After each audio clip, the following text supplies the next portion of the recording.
Wow! Scientists have found a lost city beneath Egypt's pyramids. And it's incredibly large, bigger than the biggest target you can imagine. Underground chambers, passageways, and vertical structures. Scientists have no idea what purposes they serve. But let's start from the very beginning. Italian and Scottish scientists studying the Pyramid of Khafra discovered something that looked like secret tunnels under 3 pyramids. This find might change what we know about ancient Egypt. The expedition, called the Khafra Project, was led by Corrado Malunga from Pisa, Italy, and Filippo Biondi from the University of Strathclyde, Scotland. Their mission was to focus on exploring Khafra's pyramid, the second largest on the Giza Plateau. Scientists uncovered a massive structure beneath the Pyramid of Khafra. Could it be an ancient Egyptian underground city? The experts analyzed the data they had and came to the conclusion that 8 large vertical structures could be hiding beneath, possibly wells or shafts. They extend a staggering 6,500 feet across. Imagine placing 2.5 Burj Khalifas on the ground, one after another, and you get the sheer size of this find. These shafts also plunge nearly 2,000 feet underground. Some of the deepest underground stations in the world are located at a mere 380 feet underground or so. These cylindrical shafts are surrounded by spiral paths. Picture some old Gothic castle. They're connected to 2 giant, weirdly shaped chambers. Are those cubes? Or possibly bowls? Each of these chambers is likely more than 260 feet across. Now, even though we know about the structures now, no one has figured out their original purpose yet. Want to hear something even more shocking? Okay then. The team is almost sure that similar access points can be found under all 3 pyramids. In other words, all of them might be linked by a hidden system of underground tunnels, chambers, and passages. Even deeper, about 4,000 feet under the surface, there might be more unknown structures. And doesn't it add to the mystery? But the coolest news is that, according to some team members, these hidden structures near Giza pyramids could align with the legendary Halls of Amenti. In ancient Egyptian mythology, it's a place where people are believed to arrive when they're close to the end of their days. There, they are said to take a 3-day-long trial, facing their biggest fears. Now, how did scientists even discover these hidden spaces? To uncover them, researchers used 2 satellites positioned 420 miles above Earth. They sent radar signals to the Giza Plateau, and these signals generated detailed images, which were later compiled into a 3D model of the underground layout, including the newly detected shafts. Then, using synthetic aperture radar or SAR technology, which is a type of radar that can penetrate through stone, the team also spotted 5 small room-like structures hidden deep within the pyramid. One of these chambers contained a sarcophagus, which was once thought to be the tomb of Pharaoh Khafra. But now, scientists believe this was a mistake. The true burial site is likely to be elsewhere. In any case, these 5 hidden rooms were completely unknown before the scans. They seem to be arranged in the center of the pyramid and are linked to underground pathways leading somewhere below the structure. There's an opinion that these tunnels could lead to more hidden chambers and wells. Some of them might be around 4,500 years old. Wow! What if they help us solve ancient civilization mysteries? Preliminary data suggests that all this underground space can be much more than a few empty chambers. There might be many more hidden structures near the Giza pyramids. How come? Well, the thing is, the structure appears to include hollowed-out sections with spiral pathways leading even deeper underground. Refining the images hinting at this could reveal an extensive subterranean network. It might be a whole city hidden under the surface. Now, despite the excitement surrounding these findings, there are also a lot of people who don't believe in the existence of the underground city. They're skeptical about the archaeological discovery in Egypt due to the lack of peer-reviewed verification. That's why several archaeologists and radar experts have challenged the validity of the claims. They've explained that the technology used to make the discovery may not be advanced enough to produce such detailed underground imagery. According to them, the 5 smaller chambers found near the surface could be natural formations, since the area had had sacred significance long before the construction of the pyramids. Some experts have even dismissed the use of radar methods in this context altogether. They call these methods scientifically unproven and question their accuracy.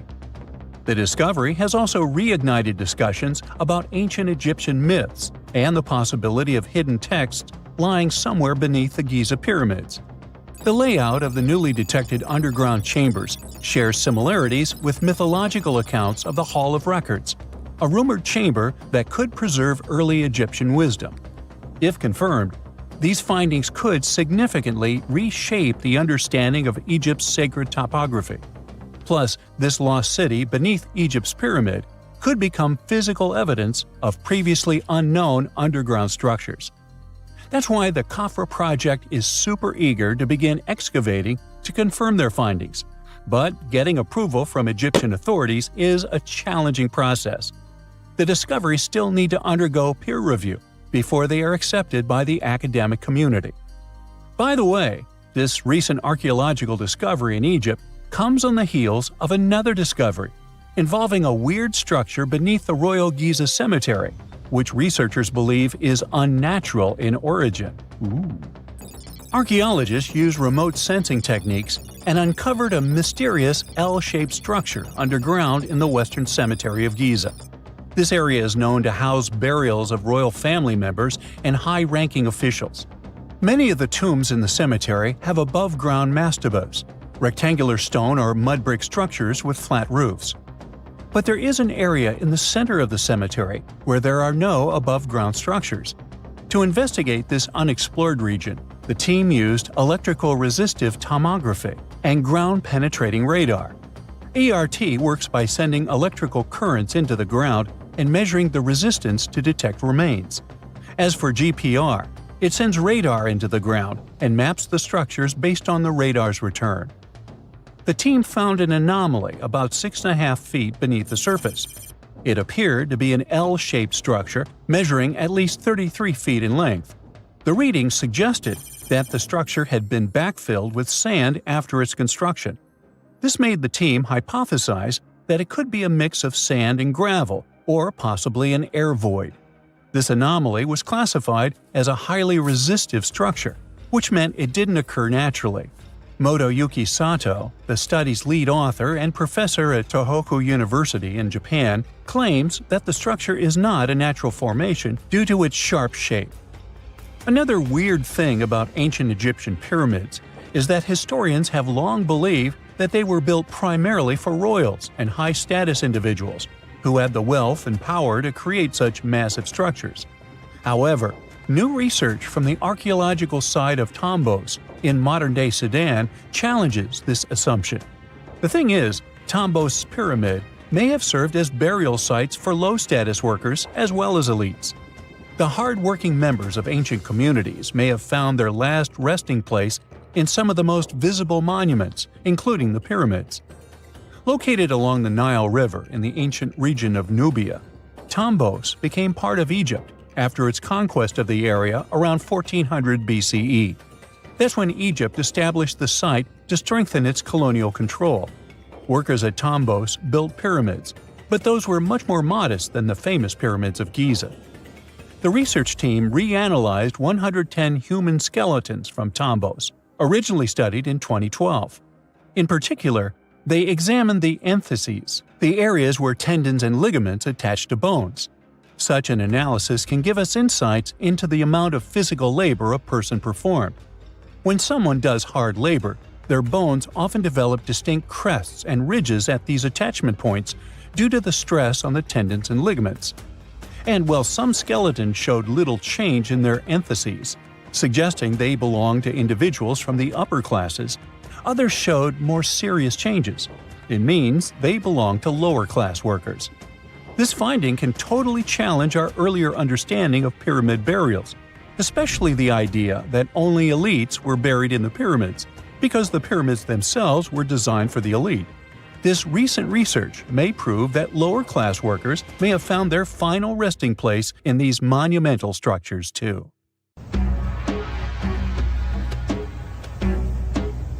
This is not a dune set. This is a very real desert in Niger.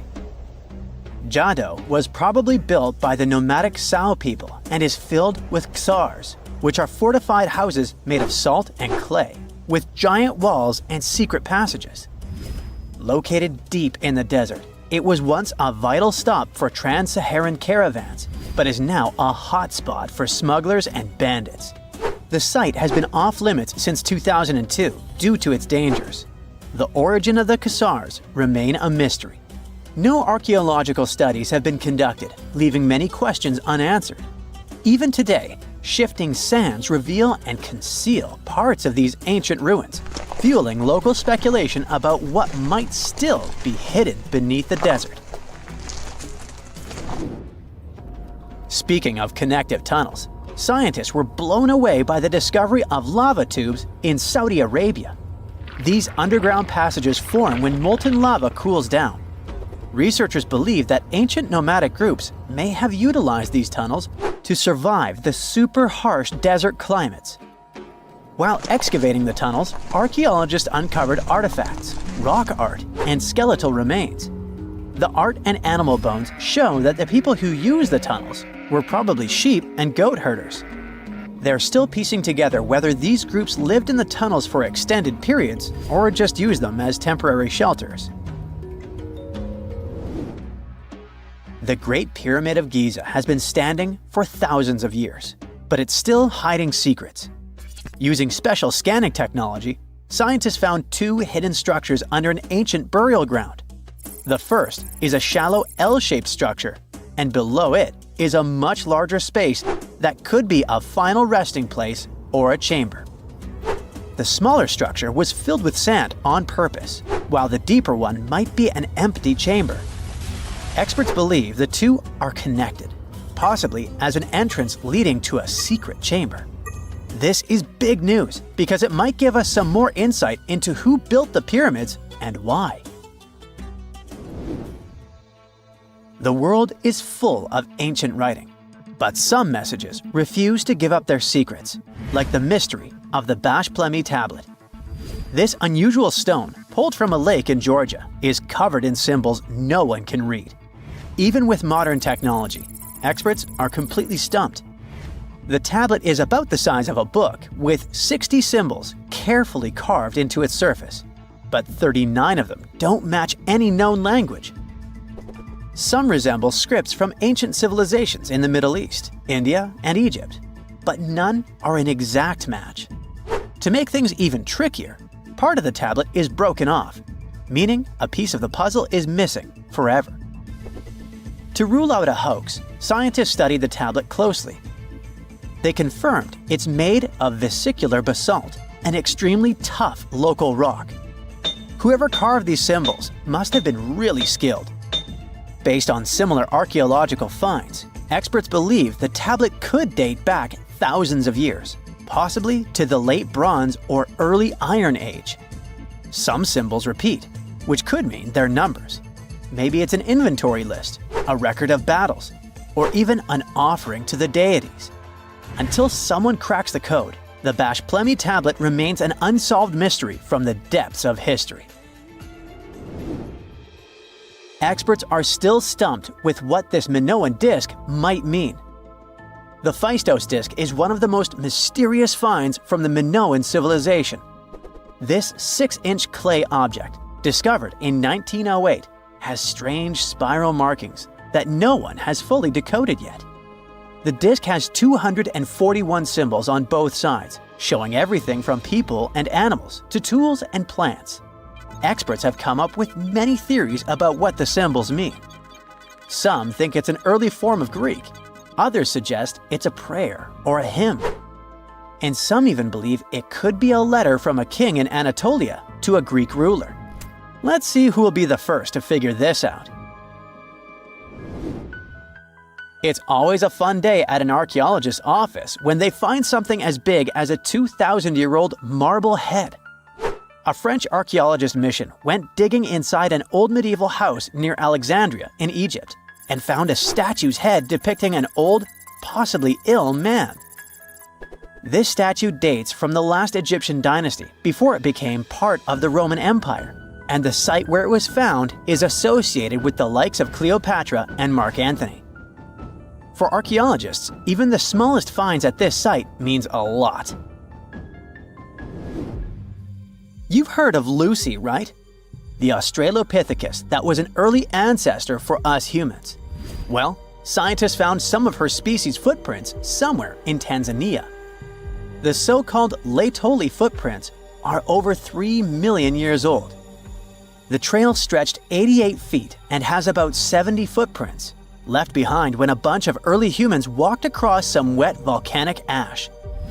What's cool is that these early humans were already walking on 2 feet, like us, not all hunched over like apes.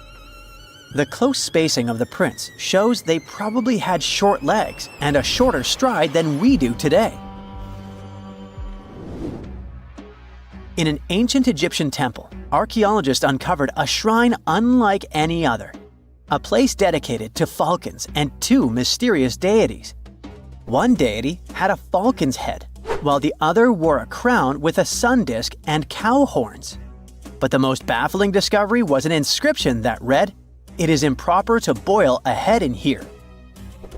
At the heart of the shrine, there are 15 headless falcons carefully arranged on a pedestal, likely as offerings to the falcon-headed deity.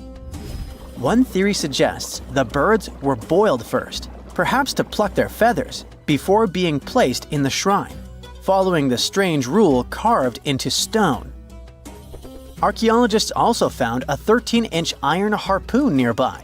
Its true purpose remains unknown, although the shrine also held remains of fish, mammals, and bird eggs, suggesting that the rituals may have included feasting.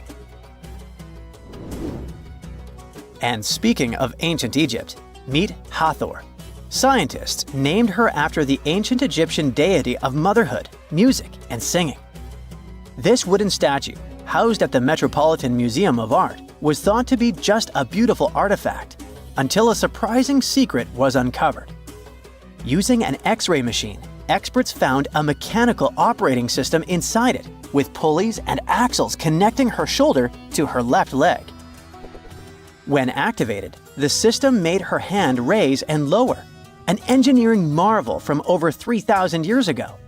The statue was created during Egypt's Middle Kingdom, around 1800 BCE, and is often compared to 19th century automata due to its advanced design. It's believed the statue was used in religious ceremonies, symbolizing Hathor's role in dance and music. An unexpected discovery happened in northern Kuwait, where a Kuwaiti-Polish team uncovered a mysterious 7,500-year-old statue. The statue features an elongated skull, no mouth, narrow eyes, and a flattened nose. This feature is thought to be an Ophidian figurine, named after the Greek word for snake, and it was likely made by the Ubaid culture, a civilization known for their pottery skills. While no one knows exactly what role this weird statue played, it might have been linked to rituals or symbolic practices. Some scientists think these figurines, found in homes or final resting places, were tied to important cultural beliefs. We couldn't mention unresolved mysteries of this world without speaking about these elongated skulls. In the deserts of Peru, researchers uncovered 5 ancient skeletons, 2 with unnaturally elongated skulls. While head shaping was common in many cultures, these skulls defy explanation. Local legends tell tales of the so-called gentiles, a mysterious race banished underground by the powerful deities. Some say this is what the skulls represent. Others think this is some type of genetic anomaly, which was confirmed after finding an infant skull, too large to be artificially shaped. Whenever you hear about ancient ruins, you almost never picture them being suspended somewhere, or just randomly hanging on the branch of a tree, right? In fact, for most of the ancient artifacts we have exposed in museums all over the world, archaeologists did quite an impressive amount of digging. You see, buildings have this funny way of fading away over time if not properly taken care of. Sometimes we need to reuse some building materials, so an older construction may be sacrificed in the process. Other times houses are abandoned, and once they are exposed to the elements on the surface, like rain or sunlight, they don't really stand a chance. Some just simply crumble away due to good old erosion. So the only way a piece of architecture can survive the test of time is if it's somehow gotten buried deep down. Now, how did they end up buried in the first place? Well, it's quite the comedy of errors. Ancient cities had a habit of gradually raising their ground level like a kid adding toppings to their ice cream sundae. You see, these settlements were always busy collecting food and building materials to keep up with their ever-growing population. But hey, who has time to deal with waste and rubbish? It wasn't exactly high on their to-do list back in the day. So when it came to building new houses, ancient civilizations found it much easier to save their sweat and tears by piling up the rubble and constructing right on top. But that's not all. Rivers would also occasionally flood and deposit a layer of sediment on the city floors, further encapsulating those ancient constructions. And in those dry regions like the desert, where the wind likes to show off its sand and dust dance moves, you can bet it was a constant struggle to keep the establishments clean. One hilarious example is the Sphinx, which had its head buried in sand until a group of archaeologists unearthed it in 1817. Some ancient towns eventually got covered up because they were completely abandoned. With less human activity to control their expansion, plant seeds couldn't resist the opportunity and sprouted all over the place. They gobbled up carbon dioxide from the air and grew, adding more and more bulk to the ground. Those cheeky roots even decided to stabilize the soil made from decaying plant matter, creating layers upon layers of earthy goodness. It's like the ultimate DIY project Mother Nature embarked on, with plants as her loyal helpers. The act of digging into the secrets of ancient civilizations is not just about unearthing a lost world. It's also an epic quest to reveal the hidden treasures beneath layers of history. But how do archaeologists know where to dig in the first place? If everything is covered in layers upon layers of sediments, debris, and plant roots, they must have some sort of system they rely on before embarking on a new project, right? For starters, they're not always the ones suggesting an archaeological dig in a certain location. Let me explain. Let's say you're a contractor and you want to build a new fancy apartment complex in your city. Some local legislations have certain requirements before your project can start, though. For instance, before anyone starts building on a piece of land, they might need to bring in specialists to check the soil. These clever folks can be archaeologists, geologists, or paleontologists, and they need to keep an eye on things during development. If any artifacts or ecofacts, fancy word for organic remnants, are discovered, these experts swoop in to excavate and study them. But what about sites that have nothing to do with bulldozers and yellow hats? Archaeologists have more than one trick up their sleeves when it comes to locating ancient hotspots. They dive deep into historic records with a healthy dose of detective work. By sniffing out old documents and maps, they can piece together the puzzle of human activity in a specific area. If a site has been visited before, it's even better. Finding records of past excavations or historical accounts can give archaeologists lots of information on where to continue their treasure hunt. Before archaeologists start swinging their shovels, they engage in a bit of a visual scan mission. Armed with a grid system, they'll stroll around the site, keeping their eyes peeled for any artifacts that might be hiding just beneath the Earth's upper layer. From groundstone tools to historic glass and even ancient garbage dumps, yes, they're also valuable. These keen-eyed explorers can spot signs of human activity faster than most people. If they stumble upon midden soil, fancy term for a garbage dump, they know for sure that humans once called this place home. Archaeologists don't just rely on their trusty shovels, though. They have an arsenal of gadgets to aid in their search for hidden wonders. Geophysical tools are like their secret weapons. Take the resistivity meter, for example.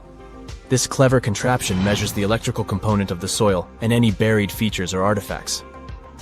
A buried wall, for instance, will create a different resistivity reading than the surrounding soil. Magnetometers and ground-penetrating radar work in similar ways, showcasing potential hints of ancient treasures in the soil. And who could forget our trusty old friend, the GPS? It helps archaeologists map out precise locations, like a high-tech treasure map, leading them straight to their pot of gold. Care to virtually visit some of the most important archaeological sites in the world? Well, follow me. In the United Kingdom, for instance, you'll find this interesting place called Stonehenge. It's one of many henges scattered around, but this one really takes the cake. Picture this: massive ancient stones standing tall and proud, arranged in a funky outer ring and an inner horseshoe, with some smaller stones thrown in for good measure. And guess what? These amazing stones have been around for over 5,000 years. Talk about a serious case of rock-solid longevity. Now, here's where it gets interesting. According to local folklore, the legendary wizard Merlin whipped out his magic wand and poof! He teleported these massive stones all the way from Ireland. Apparently, some giants had assembled them there, but Merlin decided they would look much better at their new location. Others think it's just the ruined remains of an old Roman spiritual edifice. These amazing structures were built by our Bronze Age ancestors. With their simple tools and limited tech, they managed to create this monumental masterpiece. Impressive, right? Unfortunately, there's still so much we don't know about this area. Stonehenge's initial purpose remains a mystery to this day. Sure, there are lots of theories, but scientists have yet to agree on the subject.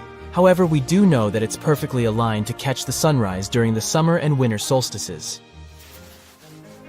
The ancient city of Pompeii is an equally amazing archaeological site. Picture this. Mount Vesuvius, a notorious troublemaker, decided to throw a volcanic tantrum and completely covered this ancient Roman city. It turned it into a time capsule, located outside present-day Naples in Italy. Fast forward to the year 1748, when a bunch of adventurous explorers stumbled upon Pompeii.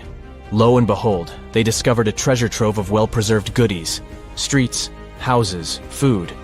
Probably a bit stale by then. Blingy jewelry, fancy sculptures, colorful frescoes, everyday household items, and even animal and human remains. It was like an epic archaeological party. From the looks of it, Pompeii had it all. Fancy houses and villas, a massive 20,000-seat arena, cute little artisan shops, hangouts like taverns. And let's not forget the saucy spots like those luxurious bathhouses for some intense pampering. There's also the Sanctuary of Apollo, where people used to gather for their daily dose of worship. And of course, the bustling heart of the city, the Forum of Pompeii, where all the cool people used to hang out. And guess what? Pompeii is so cool that it made it to UNESCO's World Heritage List back in 1997. That's like the ultimate Hall of Fame for historical awesomeness. It also includes many other famous buildings and sites, like the Taj Mahal in India and the Acropolis of Athens in Greece. If someone finally invents time travel and you hop on a trip to the past, you won't recognize many of the things you know and love today. The Statue of Liberty and the Egyptian pyramids, some basic gadgets like the remote control and your laptop, and even the corn you have for lunch have all changed beyond recognition. When the pyramids were originally built in ancient Egypt and Giza and other places, they didn't look sandy brown at all. All of them were covered with white limestone. If you had seen them under the hot African sun, you'd have to look away. That's how smooth and shiny they were. Builders used around 6 million tons of this material for the Great Pyramid of Giza alone. It's the largest one you can still see on your trip to Egypt. The local rules were quite a thrifty crowd, and they reused some of the casing stones for other construction projects. A massive earthquake in the 14th century has also loosened some of the stones, so you won't see a lot of limestone, but some of it is still there, on top of the Pyramid of Khafre in Giza. It looks like it has a second peak on top of the first. In ancient times, all pyramids used to have capstones called pyramidions, covered in a mix of gold and silver. Most of them have been lost over the centuries, but you can still see a few of them at museums. They show images of Egyptian deities. The pyramids were probably modeled after a sacred pointed stone, the benben. It represented the rays of the sun. Now, lifting heavy rocks wasn't so simple without the tech we have today. I guess you'll agree with me if you helped your friends move at least once, and they made you carry the couch. But those smart Egyptians of the past thought of that and chose the pyramid shape. It lets the weight distribute evenly throughout the whole thing. The Statue of Liberty has also had a major makeover since it was first unveiled in 1886. Believe it or not, it used to be a shiny brown color, just like a penny. 20 years later, it changed its color to green. It wasn't a fashion statement, but a chemical reaction. The statue is covered with hundreds of thin copper sheets. When copper reacts with air, it naturally forms a protective layer called verdigris. This layer protects what's under it from corrosion, and that's why statues and other things made of copper, brass, and bronze can last so long. When Lady Liberty first turned green, people in authority decided it would be a good idea to paint it all over. It was way before social media, so you couldn't just drop an angry comment under the post describing the idea. But they wrote about it in the local newspapers, and the public didn't love the idea. Then the Times interviewed a copper and bronze manufacturer, and he confirmed they shouldn't repaint it, because removing the protective layer would mean destroying the statue. Over the years, people have suggested painting Lady Liberty several times, but no one has ever done it. I don't know about you, but I can't imagine that lady in any other color, so I guess it's for the better. You love bananas as much as I do? Next time you enjoy a juicy soft one, remember you gotta thank selective breeding for that texture. The original wild bananas had many large, hard seeds and not so much delicious pulp. And hey, who doesn't like a sugary watermelon? It has a history of over 5,000 years, and it used to have bitter, yellowish white flesh and was really tricky to open. Selective breeding saved the day again, and watermelons got way sweeter. Japanese scientists went further and invented the seedless version. Corn's grandmother is a Mexican grass called teosinte. The kernels in this grass were small and hard to get. Farmers from many thousands of years ago saved the seeds only of those plants that were larger or tastier, or with kernels that were easier to grind. Thanks, my friends, for giving us the corn that's edible and even delicious. And just imagine, wild avocados were so small that they could easily fit in the palm of your hand. The pit in them was so large you wouldn't find much edible material inside. They also had a much harder shell than the ones we're used to. You probably wouldn't get a lot of work done without your beloved computer today, but I can't tell you exactly whom to thank for this invention. The ABC from 1942 is one of the contendants for the title of the first computer. It's short for the Atanasoff Berry computer, named after its inventors at Iowa State University. The ABC weighed over 700 pounds. Yep, yours must be way lighter than that. That big boy consisted of around 300 vacuum tubes and had a rotating drum, a little bigger than a paint can, and had small capacitors on it. A capacitor is a gadget that can store an electric charge, like a battery. The ABC could solve problems with up to 29 different variables to help scientists save some time. Like modern computers, it used binary digits, ones and zeros, to represent all numbers and data. Because of that, it was possible to do the calculations electronically. And now, my favorite part, the ABC finished one operation about every 15 seconds. Just for you to compare, it's millions of operations per second now. Unlike the tech we use today, the ABC did not have a changeable stored program, so the program could only do a single task at a time. An operator had to write down the intermediate answer and then dial that back into the computer. Sounds like another reason to be happy we live in the 21st century. That remote control you use for all sorts of appliances has gone a long way too. Nikola Tesla, who gave us alternating current, designed one of the first wireless remote controls back in 1898. He named his invention teleautomation and demonstrated it on a miniature boat controlled by radio waves. The boat had a little metal antenna attached to it. Tesla sent signals to the boat using a box with a lever and a telegraph key, which was his version of a remote control.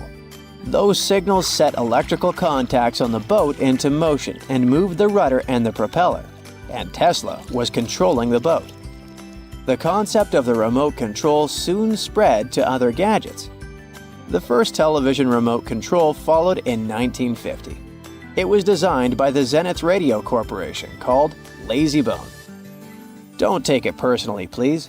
This lazybone had a massive cable that was attached to the TV set, and those who tried it didn't fall in love with the invention because they tripped over that cord.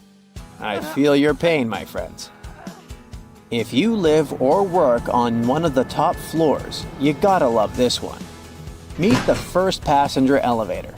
It traveled at the speed of 40 feet per minute. Not the fastest, I know, compared to today's record, which is 40 feet per second. But hey, it was built back in 1857 in New York and was more of a tourist attraction than a necessity. The elevator had a steam engine hidden in the basement of a 5-story building. 3 years later, they shut it down because the public didn't appreciate it. Otis Tufts filed the first patent for a vertical railway around the same time. His invention included an actual car with a bench inside for people to sit on. Sounds like a great spot to hang out with friends to me.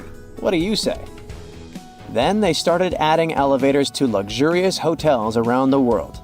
They were entire rooms with a rich design, upholstered seats and mirrors on the walls, and sometimes even a small chandelier. There was an obligatory operator who'd close the door and the car would start its super slow ascent. It was still more about style than about speed, so I guess I'd choose the stairs. For more than 3,000 years, the gold mask of Pharaoh Tutankhamun stayed hidden in the Valley of the Kings. This artifact, which stands about 21 inches tall, shows how skilled and artistic the ancient Egyptians were. But nobody expected that X-rays would reveal its biggest secret. King Tut was the last ruler of his family during the 18th dynasty.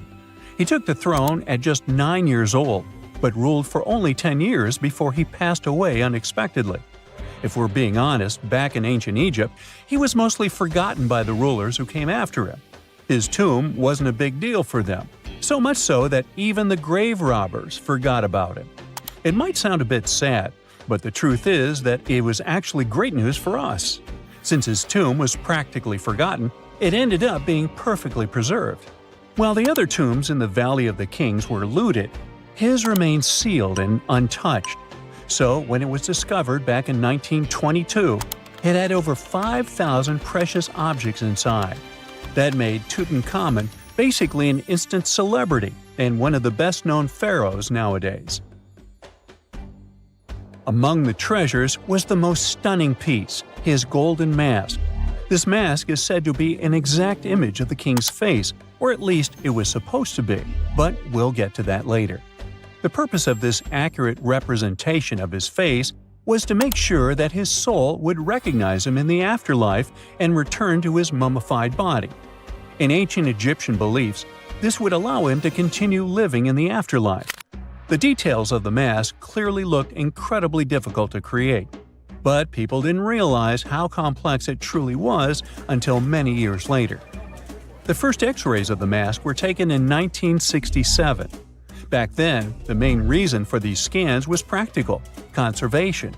The mask was heading to Paris for an exhibition, and it was the first time it had ever left Paris. This would help them keep track of any changes during the exhibit.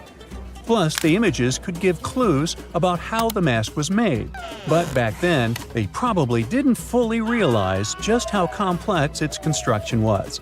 I mean, Egyptian goldsmiths didn't use modern soldering techniques. So, how did they make this mask? New X-rays taken in 2007 gave us some answers. It turned out the Egyptians didn't use pure gold, which is 24 carats.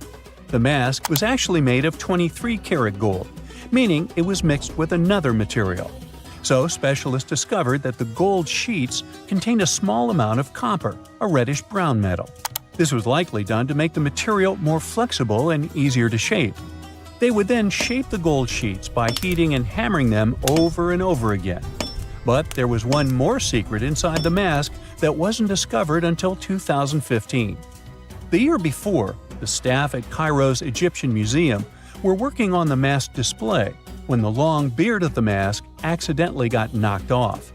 Another theory is that the beard had become loose over time and just fell off. Either way, the fact that King Tut's beard came off caused a lot of stress. After all, we're talking about one of Cairo's biggest tourist attractions, so the experts had to fix the problem quickly. The restoration process started with a detailed recording of the mask's condition. To do this, they had to take a full three-dimensional scan of the artifact. And, by accident, they found something very interesting in the mask. Inside the royal beard, there is a gold tube, an intriguing structure that the Egyptians likely used to attach the beard to the rest of the mask. And that proved, once again, that the process of making this mask was even more complex than experts thought. But the mysteries don't stop there. Remember how we mentioned that the mask was thought to perfectly represent King Tutankhamun's face? Well, that might not be entirely true. Some popular theories suggest the mask was never meant for him and was actually made for someone else.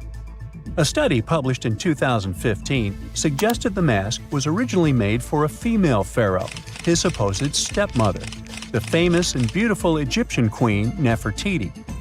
The biggest clue comes from an inscription on the mask.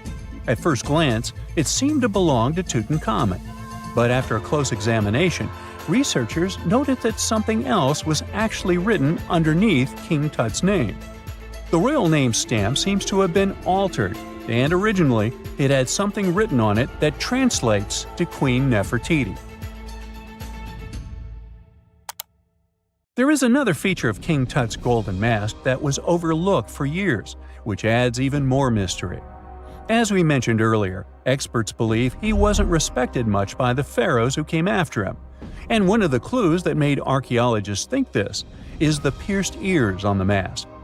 Some researchers believe that King Tutankhamun wouldn't have worn earrings after he was a kid. So, according to their theory, by the time he passed away at 18, he shouldn't have been represented with pierced ears. This could also support the idea that the mask originally belonged to Nefertiti, or maybe to someone who wasn't even connected to King Tut. But the mask isn't the only source of mystery. In fact, his whole tomb is full of puzzles. Recently, historians found a sign that the place where King Tut was supposed to be buried was changed at the last minute. For years, experts wonder why a pharaoh who ruled for 9 years ended up in such a simple tomb. When compared to the grandeur of other pharaohs' tombs, his tomb seemed, well, a bit plain. The idea that a king like Tutankhamun would have such an unremarkable resting place just doesn't match up with the power and importance he must have had in ancient Egypt. So, what happened? Well, apparently, this might have something to do with his successor, Pharaoh I. After King Tutankhamun passed away, researchers believe that I made sure to erase him from Egypt's history. So, one theory suggests that he was probably behind the quick decision to place King Tut's body in a smaller, less impressive tomb. When experts looked at I's own tomb, they found something interesting. There is a large wall covered in painted baboons. This is the same type of artwork found in Tutankhamun's tomb. It seems like the same person might have chosen the artwork for both tombs. Now, the design and decoration of the two tombs are almost identical, suggesting there was a shared hand behind both. But there is one key difference. I's tomb is fit for a king. It's much bigger and more impressive, even though the style and artwork are similar to what you see in Tutankhamun's tomb. So the theory suggests that I decided what went into both tombs. Since Tut passed away unexpectedly at a young age, his grand tomb wasn't finished in time. Normally, pharaohs start building their tombs while they're still alive to make sure everything is perfect. But Tut passed away when he was just 18, so there wasn't enough time. I may have taken advantage of the situation, ordering a smaller tomb for Tut and keeping a larger one for himself. Experts believe this theory explains why Tutankhamun's tomb is so simple and how I managed to wipe his memory from history so easily. But in the end, the story of King Tut's mask and tomb is full of mystery and intrigue. Each new discovery sheds more light on what really happened all those years ago.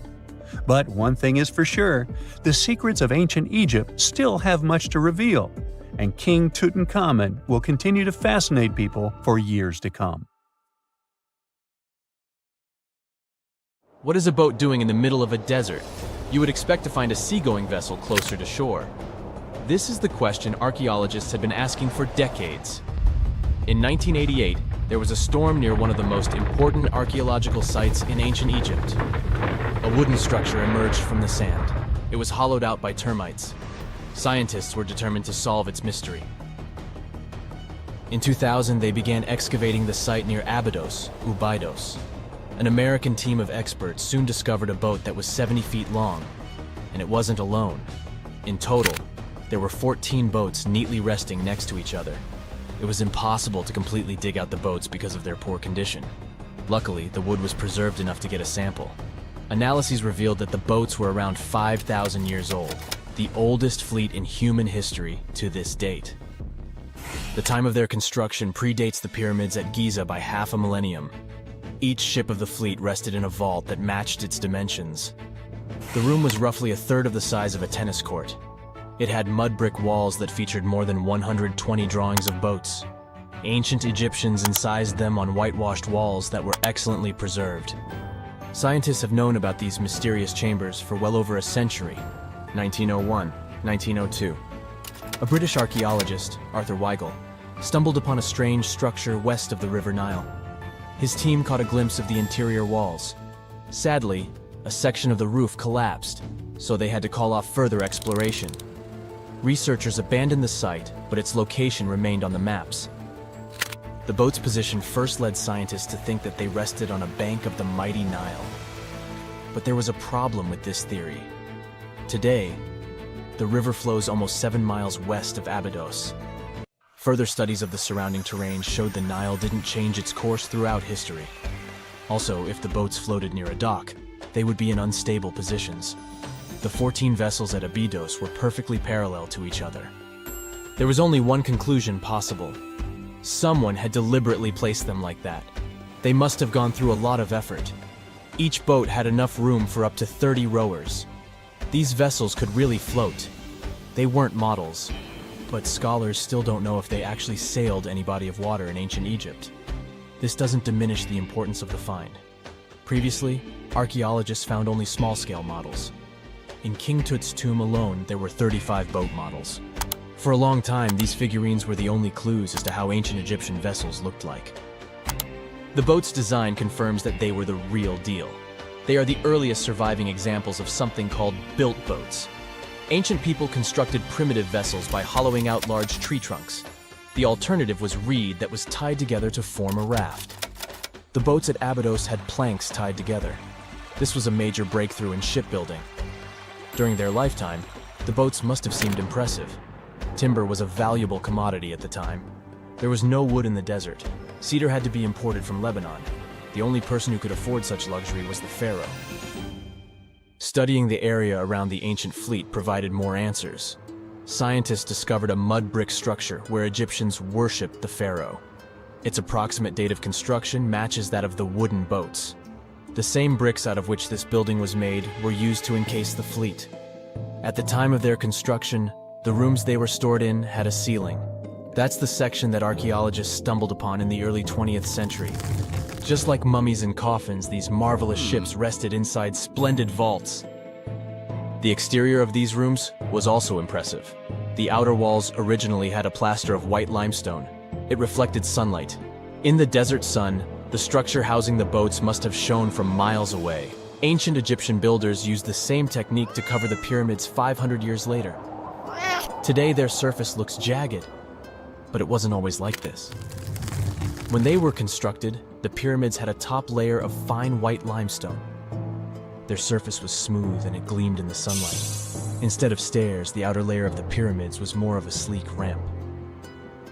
Archaeologists were left with one final question. Which pharaoh owned the fleet? The answer lay just a mile from the site. This is where the tomb of a pharaoh from the 5th dynasty rested, King Senwosret III. Its time and style of construction matched the ones of the chambers with boats. The very end of his rule might explain how the boats ended up in the middle of the desert. The pharaoh probably passed away in northern Egypt. Then his body was transported down the Nile to Abydos in a marvelous procession of decorated boats. The vessels were later lowered to chambers near the final resting place of their owner. This had a symbolic meaning. In the ancient Egyptians' belief system, Ships played a key role. Their supreme deity was Ra. He traveled through the sky during the day in the form of the sun. At nighttime, he sailed through the netherworld in a solar boat. The pharaoh identified himself with Ra. That's why he needed boats in the afterlife. That was the only way to regenerate himself. Just as the sun rises every day above the horizon. This belief existed for thousands of years. The more famous Pharaoh Khufu also had a ship. Scientists found it in 1954 next to his pyramid at Giza. It is some 4 centuries younger than the fleet at Abydos. But Khufu's ship was almost 2 times longer. The Great Pyramid of Giza and King Tut's tomb are some of the most famous archaeological finds in Egypt. But there are many more secrets hiding beneath the endless sands of the Sahara Desert. Recently, 2020, archaeologists found a lost city there. They have labeled it as the most important discovery since King Tut's tomb, 1922. The city of Aten is some 3,000 years old. Historians hope it will give them a unique insight into the everyday life of ancient Egyptians. The famous archaeologist and Egyptologist Zahi Hawass proclaimed the site a lost golden city. Aten sits some 300 miles south of Egypt's capital, Cairo. It is close to the famous Valley of the Kings. Archaeologists first found sections of mud brick walls that spread out in all directions. They discovered complete rooms with tools of everyday life inside. The research team unearthed a bakery, a residential neighborhood, and an administrative district. They all date back to the time when the Egyptian civilization was the wealthiest in its long history. They were also the first to make objects from iron. In 1911, scientists found a set of iron beads near a village in Lower Egypt, El Girza. These are the earliest known iron artifacts. The discovery is literally out of this world. Ancient people made them by beating into shape a piece of a meteorite. The 9 beads were once part of an ornate necklace. They are now blackened and corroded, which is perfectly normal for a piece of jewelry that is over 5,000 years old. They consist of an iron-nickel alloy. Researchers were impressed by the skill of ancient jewelers who processed the beads. Their craftsmanship is more impressive when you think that they didn't know the stellar origins of the material. The Great Pyramid of Giza also has a remarkable feature. An international research group investigated the electromagnetic response of the structure to radio waves. They found that the pyramid has the ability to concentrate electromagnetic energy inside it. This occurred inside its chambers as well as under the pyramid's base. It contains an underground, unfinished chamber. It seems that the electromagnetic response is connected with the properties of limestone, the Great Pyramid's main building material. The research results might have a practical application. The way solar cells and nanosensors function could be improved by this remarkable find. When you hear the word mummy, you might get a chill down your spine. That's because most of us associate this word with those creepy characters we've seen in some scary movies. But in reality, mummies have helped us understand a lot about ancient civilizations, their rulers, and about how people used to deal with losing their loved ones. The people most famous worldwide for their mummies are the ancient Egyptians. They believed that some sort of existence after passing away was possible, if certain conditions were met. That's why they insisted on preserving the human body through the process of mummification and placing the mummy in a furnished tomb, kind of like giving it a fully functioning apartment of its own. Why did they believe in this? Well, because they were deeply connected to their natural environment for the most part. They saw the natural cycles around them, like how the sun rose every day, followed by the moon, or how new life was always sprouting from plants, even after they had wilted away. They also believed that the powerful spirit Osiris, who represented the cycle of passing away and resurrection, played a role in this process. To prepare for the afterlife, the ancient Egyptians followed certain rituals, like mummification, which involved using materials like honey, resins, and incense to preserve the body. There's no other mummy more popular than that of King Tut. He was a young pharaoh who ruled over 3,000 years ago in Egypt. The problem with discovering ancient royal tombs is that most of such burial sites were previously robbed. People knew ancient rulers had been left with many valuable belongings, so those locations became vulnerable to thieves. When King Tut's tomb was opened in 1922, people were excited because it had not been robbed, like many other previously discovered royal tombs. That's how well hidden it was. Inside, his mummy was encapsulated in a total of 3 coffins, including one made of gold. The objects found in his tomb showed us what ancient Egypt was like, and studying his mummy also helped us learn about the culture and practices popular at the time when he passed away. We also learned about his family by looking at his DNA. Scientists were able to discover that he had had a disease called malaria and a problem with his foot that might have made it hard for him to walk. Ramses II was another pharaoh in Egypt who ruled for 68 years, which was quite a lot back in the day. He was known for his expansion campaigns and building projects. Many objects from his time as a ruler still exist today, including a large statue of him. Ramses II was about 6 feet tall and lived to be about 90 years old. After looking at his mummy, scientists concluded that he may have had a medical condition that affected his spine. Now, remember those thieves I mentioned before? They are probably the reason why Ramses II ended up in a plain coffin in a secret collection of royal mummies at Deir al-Bahari, which was rediscovered in 1881. Thankfully, archaeologists were able to identify him because his journeys had been recorded on his wrappings. The process was really tedious too. In fact, in ancient Egypt, the mummification process could take a staggering 70 days to complete. A special person would say a very specific speech while delicately handling the body and drying it out using a type of salt called natron. They also used linen and resin to make the body look more lifelike and to wrap it in cloth. The tomb was equally as important for ancient Egyptians. The walls of King Tut's tomb, for example, were adorned with intricate artwork that depicted his journey to the afterlife, from his burial procession to his passage through the underworld. The ancient Egyptians believed that everyone made this journey after passing away, and they filled their tombs with items and paintings to help the person in their spiritual travels. Additionally, the walls of the tomb were decorated with spells from a special book, which contained a collection of poems that the Egyptians believed would help people reach the afterlife. And speaking of how important this journey was, people also placed food in these ancient tombs. In King Tut's tomb, archaeologists discovered 36 jars of vintage beverages and 8 baskets of fruit, which were believed to be left there to help him in his journey to the afterlife. The Egyptians believed that traveling to the afterlife took a really long time, so they left a lot of supplies, such as food and water, to sustain their loved ones.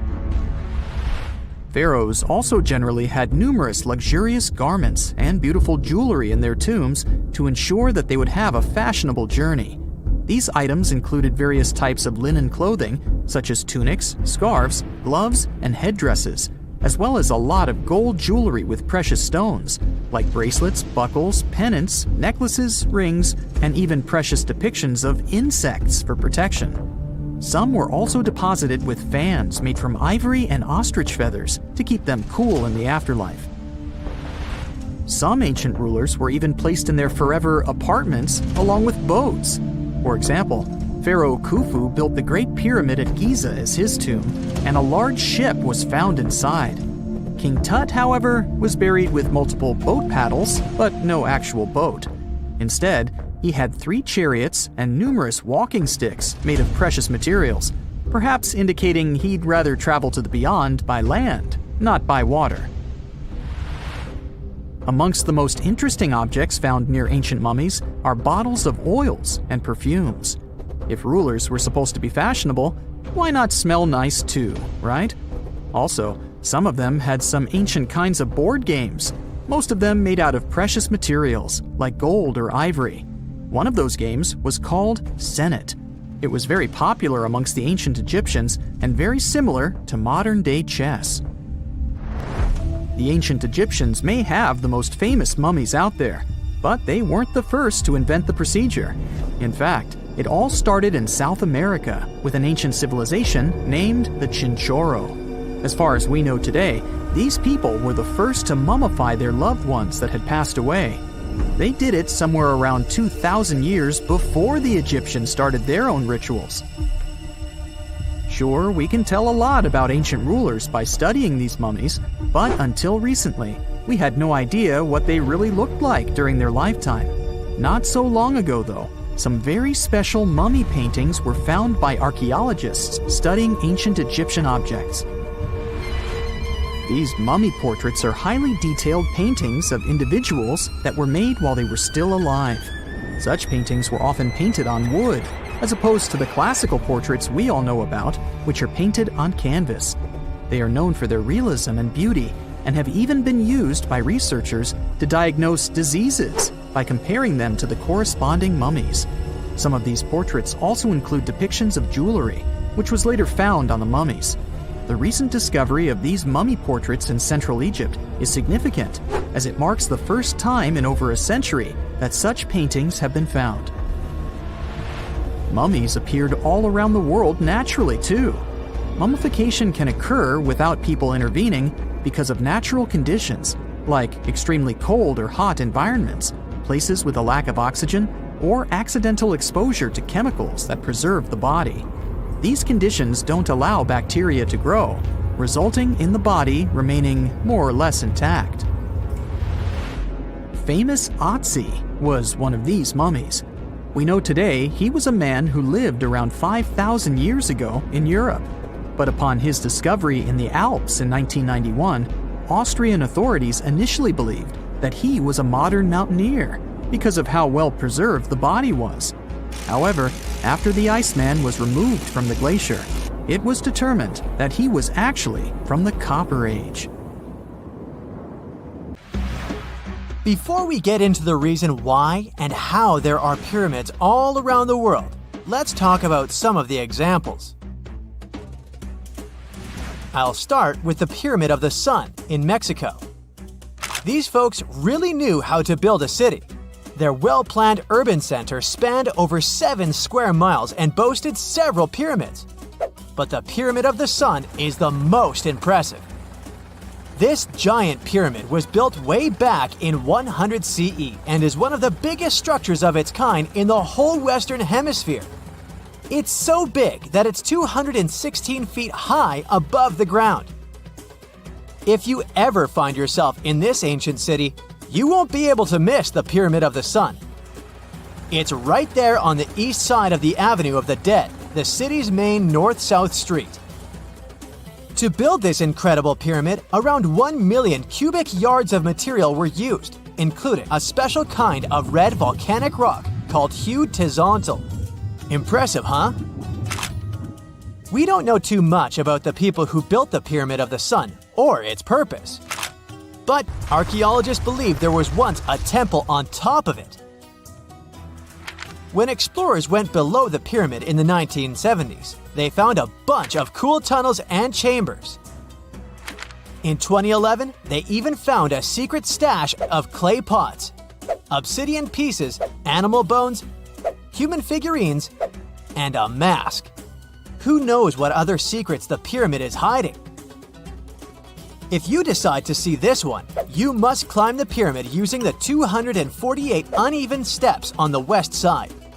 Watch your step. Sudan got some pyramids too. Nubian pyramids aren't as big as the ones in Egypt, but they still got around 200 of them. These ancient pyramids have been home to the tombs of the pharaohs of the Meroitic Kingdom for almost 1,000 years, who ruled Egypt from Nubia to the Mediterranean Sea. The pyramids at Meroe were constructed using granite and reddish sandstone. Oh, and did you know that Sudan has more ancient pyramids than Egypt? The Kushite pyramids depict the indigenous architecture and burial traditions of Nubia's Napata and Meroe kingdoms, which ancient Egypt influenced. Meroe, the burial site of over 40 queens and kings, is the most extensive Nubian pyramid site. The tomb walls depict mummified royals bedecked in jewelry, their wooden caskets containing bows, quivers of arrows, and other artifacts pointing to the Meroitic relationship and trade with Egyptian and Greek civilizations. So if you're looking for some ancient tombs to explore, you may consider skipping the crowds in Egypt and heading on down to Sudan. Let's fly to Iraq to see some more pyramids. Ziggurats have fancy receding layers and tiered temples. Instead of a smooth exterior, it has tiers like a cake. Perfect for all the important work and rituals that went on inside. You can find these towering structures scattered throughout Iraq and Iran, and they're a real testament to the power and skills of the people who built them. One of the biggest and most impressive ziggurats is the ziggurat at Ur. It's basically a giant rectangular pyramid that stands a whopping 70 to 100 feet tall, with 3 levels of terraces and a temple on top. Can you imagine how many baked bricks it took to build that thing? Try 720,000 for just the lower portion. This particular ziggurat was built for Sumerian king Ur-Nammu. Similar to other ones, this pyramid has been around for thousands of years, so it got a little rough around the edges. Thankfully, the Babylonian king Nebuchadnezzar II and some archaeologists came to the rescue in the 6th and 20th centuries respectively, and now you can find this near Talil Air Base. The ziggurat at Ur was built in 2100 BCE by King Ur-Nammu for the moon deity Nana. It was the tallest building in the city, and you could see it from miles around. It was like the medieval cathedral spire of its day.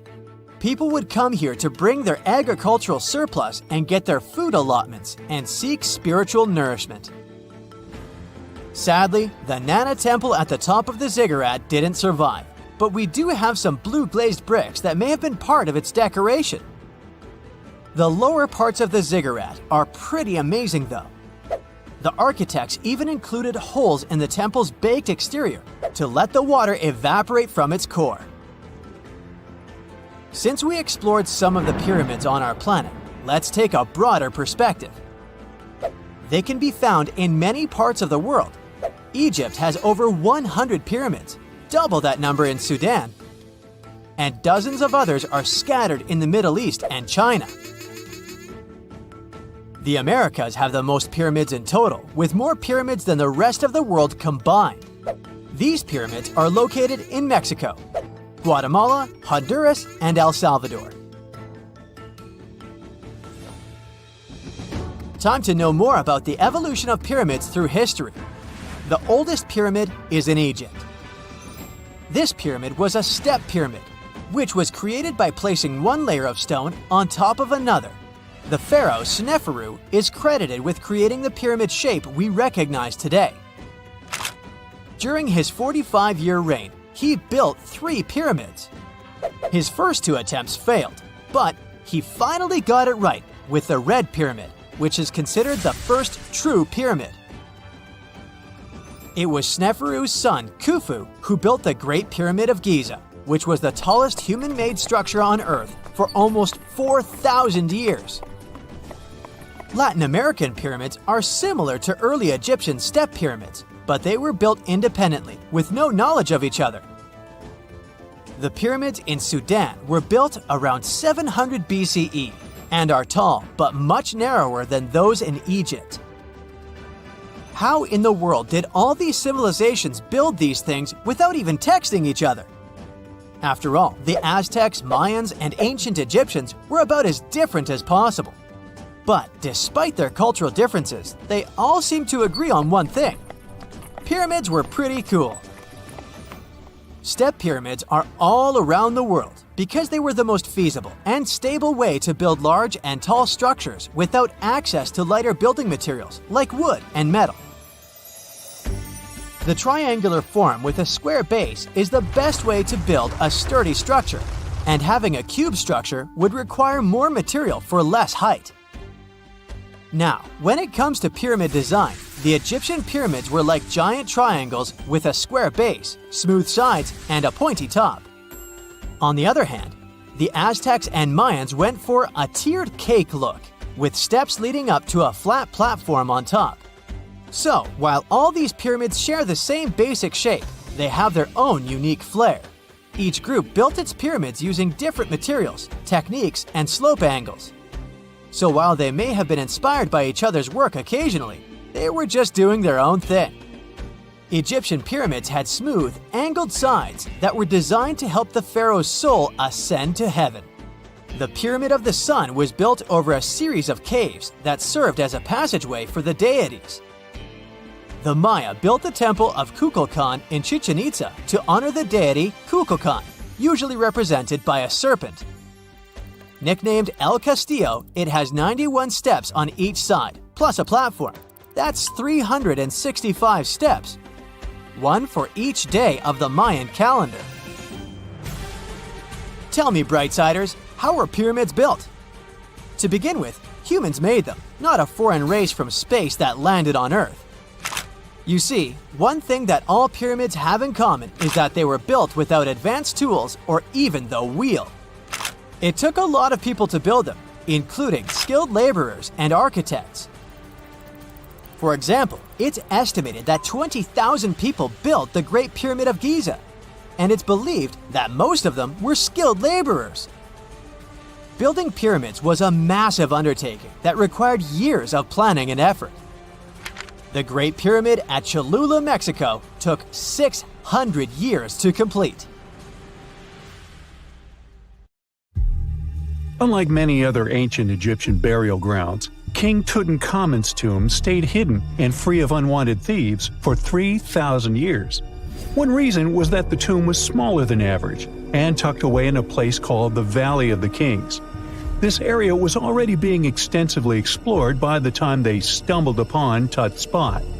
The entrance was all covered in debris from building a nearby tomb, which must have also helped keep it a secret. There were also zero writings or signs on the outside of the tomb.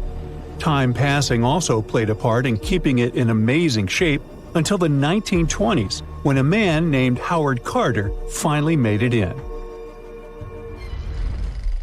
But was Carter that big of a hero? Some recent findings say he might have been sneakier than initially thought. People used to think Carter wasn't just a glorified treasure hunter, he was a true archaeologist. Before Tut, he had been on a relentless quest for Egyptian artifacts.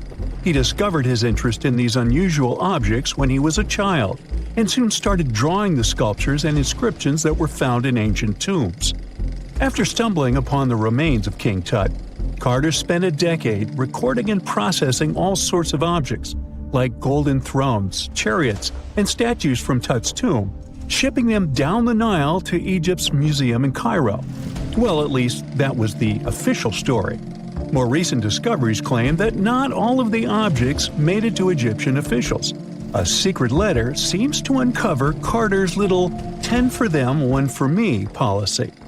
The letter in question was sent to Sir Alan Gardiner, a philologist and friend of Carter's, dated from 1922. In these writings, Carter mentioned having found the tomb and was asking his buddy for some advice. In another letter from 1934, Gardiner seems to be thanking Carter for an amulet, which was sent to him as a thank you gift. Carter was adamant that it didn't come from Tut's tomb, but evidently it did. Even the British director of the Egyptian Museum was onto Carter's sneaky endeavors, but couldn't prove it. He compared Gardiner's amulet to others from Tut's tomb, and lo and behold, they were a perfect match. Gardiner was so disappointed to have been put in such a sticky situation that he vented to Carter in another letter. Deciding to be a good friend, Gardiner didn't throw the famous archaeologist under the bus. Instead, he advised Carter to take those stolen goods back to Cairo, just like he'd advise you to like this video and subscribe to the Brightside channel for more amazing videos on the most unique topics in history. It's not the only shady piece of information on Carter's post-discovery behavior. In 1947, a man named Alfred Lucas, who used to work with a controversial archaeologist, gave some information in an obscure journal in Cairo. He claimed that Carter sneakily cracked open the burial chamber door himself. Then he sealed it back up like nothing had happened before the official uncovering. Now, why would he do that? Well, the same theory suggests that Carter and his crew might have entered the tomb early, so they could get their hands on some ancient goodies. Obviously, these people couldn't risk having such objects sold while they were still alive, but made sure they were auctioned off after they passed. Carter, though, never confessed to anything. He made no official denial either, but the Egyptian government couldn't risk any more mysterious disappearances, so they prohibited him from entering the tomb for a while. Some have connected this apparent stealing to the curse of King Tut. If you've never heard of it, know that it became quite the scary tale soon after King Tutankhamun's resting place was uncovered. It claimed that anyone messing with the tomb of the boy pharaoh would face some serious bad luck. It's not all dramatic like a mummy going on an aggressive spree, but word got out that the people involved in disturbing King Tut's lair met some mysterious, untimely ends. The main untimely passing related to this supposed curse is that of George Herbert, the 5th Earl of Carnarvon. He was this British aristocrat who helped fund the search for the tomb. He passed away just a year after the tomb was opened. Now, people love to call it mysterious, but it turns out that Herbert was already in pretty bad shape health-wise when he got to Cairo, and he ended up getting taken down by a regular disease. Now, let's talk numbers. There were a lot of people linked to this tomb opening: security guards, archaeologists, and supporting staff. And sure, a few of them did pass not long after the tomb started receiving visitors. As much as we'd like this curse to be true for the sake of, good storytelling, statistically, if you have a bunch of people connected to opening a tomb, you'd expect some passings just by random chance. The average lifespan for those supposedly targeted by the ancient curse was more than 20 years after the spell was supposed to kick in. Herbert's daughter even lived until the 1980s, that's half a century later. And Howard Carter himself lived until 1935, a solid 16 years after the big reveal. Some have suggested that the whole curse was nothing more than a careful PR strategy. You see, when Tut's tomb was found, Howard Carter wanted to make a priority out of keeping nosy reporters away. So he might have come up with a curse hanging over anyone entering the boy king's resting place. But what was stolen from King Tut's tomb anyway? Well, some jewelry to begin with. It might have been snatched by Howard Carter himself, according to a French specialist. He did some intensive research by looking at old pictures taken from inside the tomb back in the 1920s. He compared those images to various objects from museums and auction houses. He soon started to piece together the whereabouts of some of Tut's jewelry. First up, there's this collar that used to be on Tut's chest. It was all broken into pieces, and some parts went via Carter to the Nelson Atkins Museum in Missouri. Meanwhile, other bits ended up on a necklace owned by some unnamed people who tried to sell it in 2015 but failed. Even the Nelson Atkins Museum agrees, as they've confirmed the information on their website. Then there's a headdress piece. Some beads from it that once belonged to Tut apparently got stolen by Carter too. They were also strung into a necklace and are now being held at the St. Louis Art Museum. Another fancy collar made out of glazed ceramic magic spent some time at the Met, far away in New York. Thankfully, it was sent back to Egypt a bit over a decade ago. This seems to have been, as you'd expect by now, also stolen by Carter. Missing artifacts aside, King Tut still gave a ton of amazing objects that helped us learn more about this incredible ancient culture. Starting with the famous burial mask. It's this massive 21-inch gold art piece with semi-precious stones and glass paste. It weighs 22 pounds and showcases the boy pharaoh with a long beard and a headdress with a cobra and vulture. On the back, there's this spell from an important ancient Egyptian spiritual book that's supposed to make sure it works just as well in the afterlife. Tut was also apparently a board game enthusiast. They found 4 board games in his tomb, some made of ivory. Archaeologists also found a pair of gold sandals, though you'd imagine they were more for show than for comfort. In fact, the pharaoh probably never wore them in his lifetime. Now, speaking of fashion items, it turns out Tut was quite the fancy ruler. They even found a mannequin in his tomb that was used to pick out, adjust, and store his outfits and jewelry. The boy king seemed to have also enjoyed some music, based on the 2 trumpets historians found in his tomb. Though they were played back in 1935 in a BBC broadcast, the instruments are today considered too fragile to be maneuvered. You have heard about Nikola Tesla. You have definitely heard about the Great Pyramids in Egypt. But what if I told you that Tesla may have probably uncovered the ancient mysteries surrounding the pyramids? Wait, what? Is this a crossover episode? Nope. It's highly probable that the secrets of the pyramids are hidden in plain sight. But first, let's recap what we know about the pyramids. What's so mysterious about them? I mean, they are just old quirky buildings, aren't they? One of the biggest questions is how they were built. Some people think that the pyramids were created by people using only their hands and muscles. But others think that there might have been some kind of crazy energy source that we don't know about yet. Like, what if aliens helped out or something? Just kidding. But this idea of some unknown energy source being used to build the pyramids has been around for ages. Even in old texts, like the pyramid texts, it talks about how the gods gave us something to build a great power. So maybe there was something really powerful and mysterious going on back then? Who knows? Back in the early 1900s, he got obsessed with the Great Pyramids of Egypt. He read numerous books about these ancient structures and was blown away by how much energy they seemed to have. At that time, not many people knew much about electricity, and Tesla started to wonder if there was some kind of advanced tech hidden in the pyramids. He had an idea that the power of the pyramids had to do with electromagnetism, and he put a lot of time and effort into trying to figure out the mystery. Tesla had some pretty unusual theories about the Great Pyramids.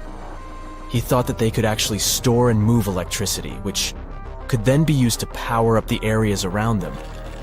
He also had this theory that the pyramids were built using some kind of crystal energy.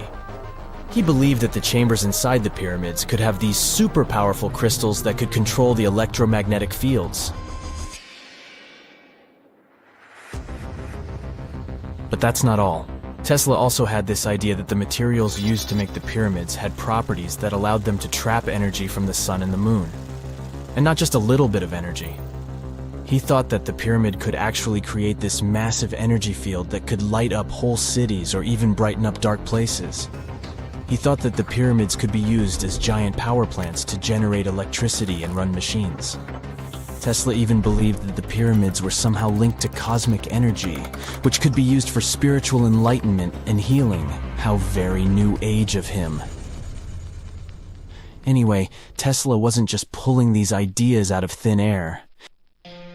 He was seriously into studying everything he could about the pyramids, from ancient artifacts and texts to hieroglyphs and drawings. And he came up with this idea that the pyramids were designed to be energy amplifiers, and some kind of unknown energy source was used during their construction. Some people thought Tesla was eccentric for coming up with these theories, but his ideas have actually had a huge impact on the way we think about the pyramids today. Researchers and scholars have been digging into his theories for years and using them to uncover some of the biggest mysteries surrounding these ancient structures. For example, recently scientists have used theoretical physics to investigate how the Great Pyramid of Egypt would react to certain radio waves. They found out that if the radio waves were a certain length, the pyramid could concentrate the energy inside its rooms and focus it under its base. The scientists did lots of calculations to figure this out. They first thought about what radio wavelengths would work best. Then they made a model of how the pyramid would react to the waves. They figured out how much of the energy from the waves would get absorbed or spread out. Lastly, they checked how the energy would move around inside the pyramid when the waves hit it. To help explain all of this, the scientists used something called multipole analysis. This is when you take a complicated object and break it down into simpler parts. Then you can see how each part interacts with the energy that's coming in. It's like taking apart a puzzle to see how each piece fits together. The researchers are interested in how all of this can be used in the future. They want to make really tiny particles that can do the same thing as the pyramid, but with light. By changing the size, shape, and the material of these particles, they can control how the light moves around them. This can be really useful for things like making tiny sensors or super-efficient solar cells. The scientists had to make some guesses when they were doing their research. They assumed that there weren't any hidden spaces inside the pyramid, and that the material used to build it was all the same. But even with these guesses, they still made some pretty impressive discoveries. But the pyramid study is not the only proof that Tesla was ahead of his time. There are more Tesla's projects that seemed unrealistic at the time, but that scientists and enthusiasts reevaluate and try to implement today. Let's talk about Tesla's most ambitious project, the Wardenclyffe Transmission Tower. Back in 1900, Tesla was already a big shot when it came to electrical engineering in America. People were blown away by his amazing inventions and the fact that he managed to outdo Thomas Edison in the battle of currents. However, Tesla wasn't content to rest on his laurels.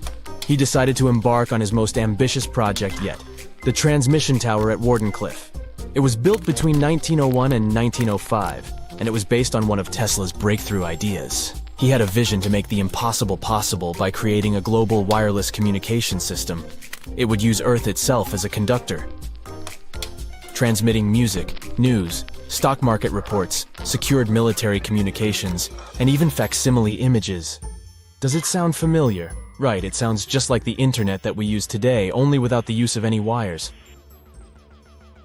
But Tesla had a much bigger dream in mind: to transmit power wirelessly. He already proved that high-frequency signals could be sent without any wires using his Tesla coil transformers, and this sparked his obsession with wireless energy transmission.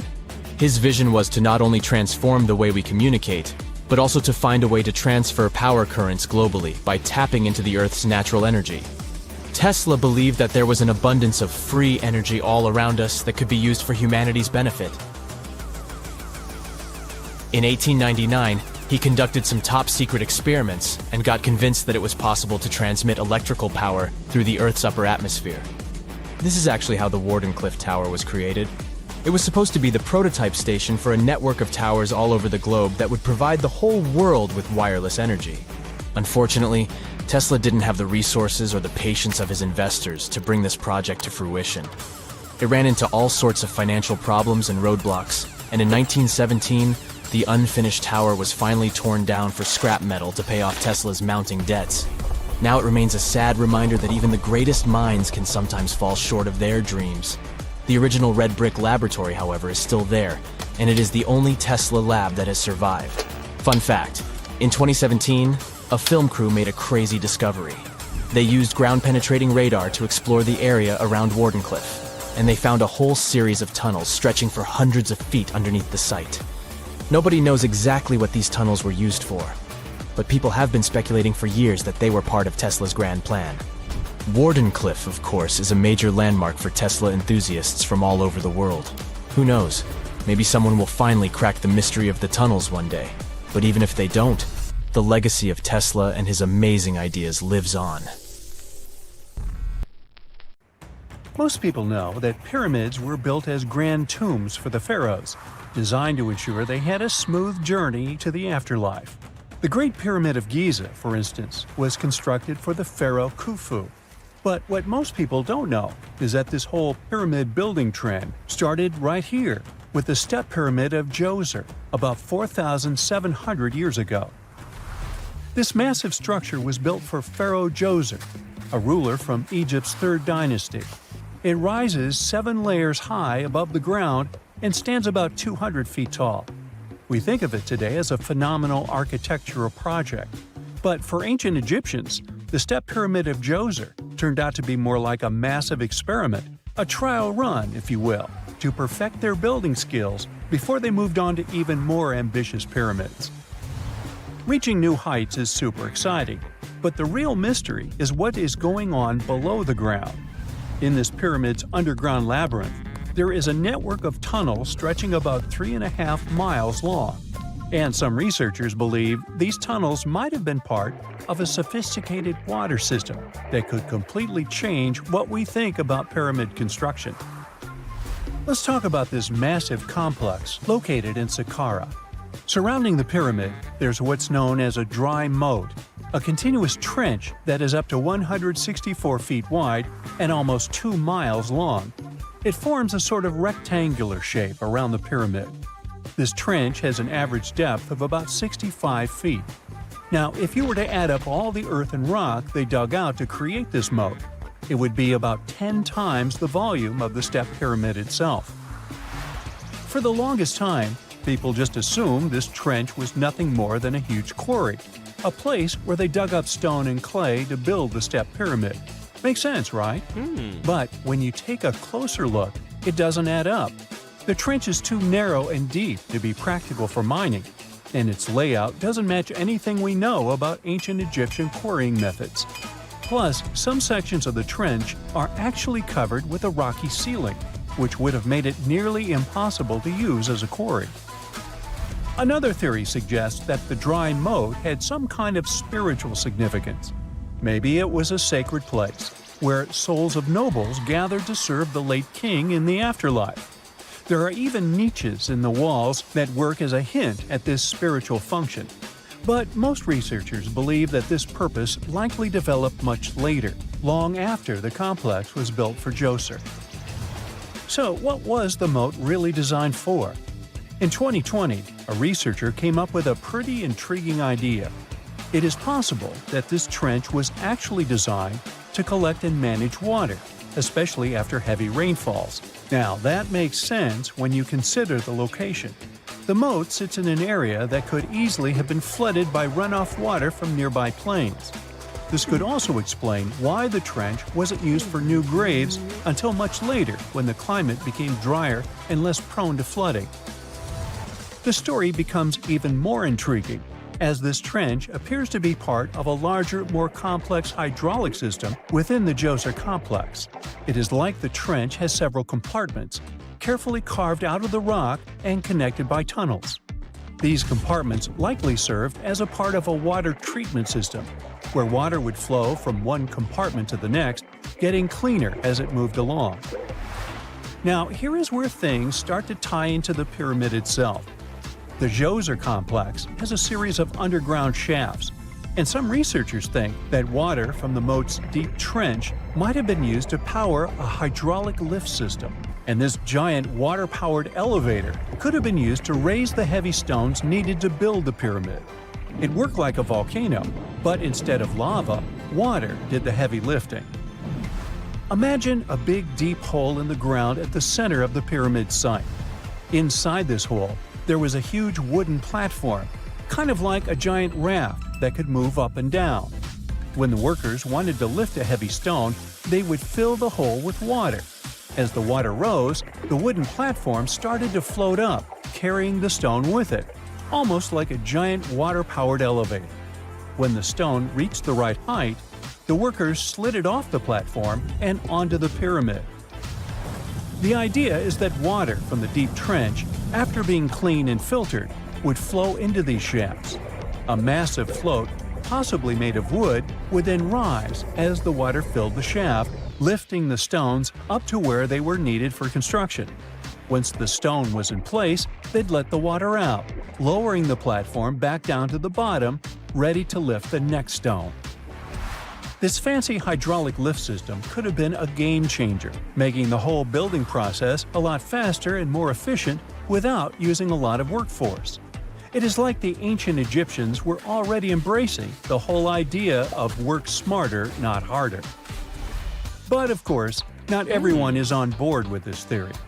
Some experts argue that the area where the step pyramid of Djoser was built couldn't have held enough water from occasional rains to maintain such a fancy hydraulic system. The main theory suggests that, in the past, there might have been some kind of lake nearby that would have filled up after a period of rain, and this lake could have supplied water to the complex's hydraulic system. But there is no mention of such a lake in any ancient Egyptian writings, so it might be more of a what-if situation than a reality. And then there's the issue of the hard work itself. Remember when I said this method could have allowed the ancient builders to raise stones with far less effort? Well, that might not be entirely true. According to some experts, Just building this hydraulic device would have required a lot more heavy work than simply moving the stone blocks using good old-fashioned manpower. And let's not forget, the step pyramid of Djoser is like a baby pyramid compared to those that came later. The stones used for Djoser's pyramid weighed, on average, about 660 pounds each, which is nothing compared to the more than 2.5-ton blocks used later for the pyramid of Chephren. If this cool water lift theory gets completely ruled out, we still need to explain how this pyramid was built in the first place. To answer that, we need to rewind a bit and talk about the original plans. See, before Djoser's tomb became a pyramid, the idea was to construct a simple mastaba. This type of tomb was pretty common in earlier periods, a flat-roofed, rectangular structure with sloping sides. But after the original mastaba was finished, they decided to expand it a bit by adding more layers on top. And then they added even more layers, until the construction reached 6 distinctive steps, each one smaller than the previous. And they probably did all this by raising those heavy stones using ramps, not a water-powered elevator. There is still so much we don't know about the step pyramid of Djoser. More research is definitely needed to fully understand how this system worked, or if it even existed at all. But the idea of using water to help build the pyramid adds a whole new layer to our understanding of ancient Egyptian engineering. It's a powerful reminder of just how clever and resourceful those builders were, using the natural landscape and the power of water to create one of the most iconic monuments in history. Consider the Great Pyramids, one of the original 7 wonders of the world and the only one that still exists today. Did you know that the pyramids of Giza weren't the only pyramids out there? And they weren't even the first ones. First, there were the pretty good pyramids, but they didn't catch on. Nah, I made that up. Back to the story. In ancient Egypt, it was believed that kings were chosen by gods to serve on earth as their mediators. In the afterlife, they were expected to become gods themselves. The pyramid complex was built to make sure that the king had everything they might need in the afterlife. The complex included the pyramid, a palace, and temples.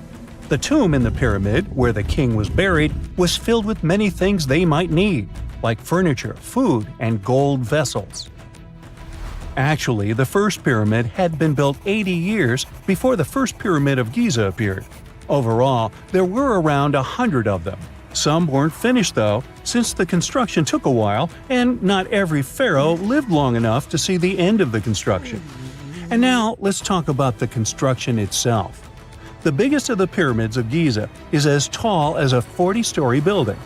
So how on earth did they manage to build a structure that massive 5,000 years ago, long before machines and other equipment appeared? Well, let's figure it out. So Pharaoh Khufu ascended the throne around 2575 BCE, and his architects started the construction of the oldest and biggest of the pyramids of Giza. He figured that over 2 million limestone blocks had to be used to build the pyramid, each weighing around 2.5 tons, around the weight of a rhino. The architect wanted to finish the construction in 20 years. To make it possible, a stone had to be carried and pushed into place every 4 minutes, 24 hours a day, 7 days a week, and 365 days a year, except leap year. So obviously, a lot of workers were needed to make it happen. Many believe that it was enslaved people who worked at the pyramid's construction site, but that's not true. Workers came from all over Egypt to contribute to the project. All in all, around 25,000 of them. The Egyptians were doing all kinds of work, starting with manual labor and crafting tools to administrative work. They all worked around 10 hours a day. They were housed and well-fed, and they were overall living a more comfortable life than an average Egyptian could afford at that time. Supposedly, the builders lived in a nearby temporary city and were a highly organized community with a strong leader. The pyramids seemed to be designed to align with the points on a compass, and their sides symbolized the rays of the sun. But back at that time, there were no compasses. Ancient Egyptians figured out the directions themselves and with amazing precision. To align the pyramids, they used 2 constellations. The construction site was arranged on the west bank of the Nile River. This also had a symbolic meaning. Just like the sun sets in the west, life sets in the west as well. The second pyramid of Giza was for Khufu's son, Pharaoh Khafre. It's a bit smaller, but this one has the famous noseless statue of the Sphinx. Of course, originally it had a nose. I would tell you what happened to it, but it's still a mystery, and no one knows for sure. Sphinxes have the body of a lion and the head of a human. They were considered guardians of important areas. This famous sphinx, also pronounced sphinx, has the head of Pharaoh Khafre and is guarding his pyramid, facing the sunrise. The sphinx is one of the biggest and oldest statues in the world. Originally, it not only had a nose, but was also painted. Scientists have discovered traces of the red color of its face. So, most likely, the sphinx was painted red. There are also remains of yellow and blue color on its body. The statue definitely wasn't boring. Till around 1800, the Sphinx was buried up to its shoulders until an adventurer with a team of 160 men dug it out. But let's get back to the construction. The workers, of course, needed stone blocks. There were two main places where people could get these stones. One source was close to the construction site, but that fossil-lined yellow stone was only suitable for the pyramid's interior. The limestone blocks for the exterior were hauled from 8 miles away on 30-foot-long sleds. Apparently, it wasn't too hard to pull them. The sand mixed with the right amount of water was pretty slick, and 10 people could move a sled even with a rock weighing so much. Surprisingly, cutting off a block of limestone wasn't the biggest problem. When in the ground, it was soft and could be split relatively easy. But after getting exposed to the air, limestone hardens. So the most difficult part was to shape the blocks. That step was crucial because the smallest inaccuracies could lead to the whole pyramid collapsing. So, okay, those limestones were mined, carried on a sled, shaped, and then what? How could they be put into place? Well, this is still a mystery. Archaeologists have discovered the remains of a ramp system that dates back around the time the pyramids were being built. So historians have come to the consensus that, most likely, the Egyptians designed a unique ramp system to move and pull huge stone blocks. The most common opinion is that there were several ramps around the pyramid. There probably was a central ramp with 2 staircases on each side of it built over the pyramid stones. The ramp was growing as the pyramid was getting higher. People might have been walking up the stairs, pulling up stones on wooden sleds. But this is just one of the options. Other experts say that the ramps were around the pyramid, and some say that the ramps were inside the pyramid. Maybe we will never know for sure, and it'll forever remain a mystery. The exterior limestone of the pyramid was polished with sand and stone until it gleamed. On top, there was a gold and silver capstone, which glimmered over Egypt like a second sun. So, that's how it was 5,000 years ago. Now, about the interior. Surprisingly, there's not much inside the pyramid. Most of it is just solid stone with very little open space. But let's take a quick look inside. From the entrance, there are 2 stairways, one going down and the other going up. They take us to the chambers. There are 3 of them inside. Now, why is that? Apparently, throughout the whole construction, a burial chamber had to be prepared at all times, just in case a pharaoh kicked the bucket before the construction ended. So, separate chambers were built one after another as the construction progressed. The last of them was the main one. It's called the King's Chamber. It's the one where Khufu was resting.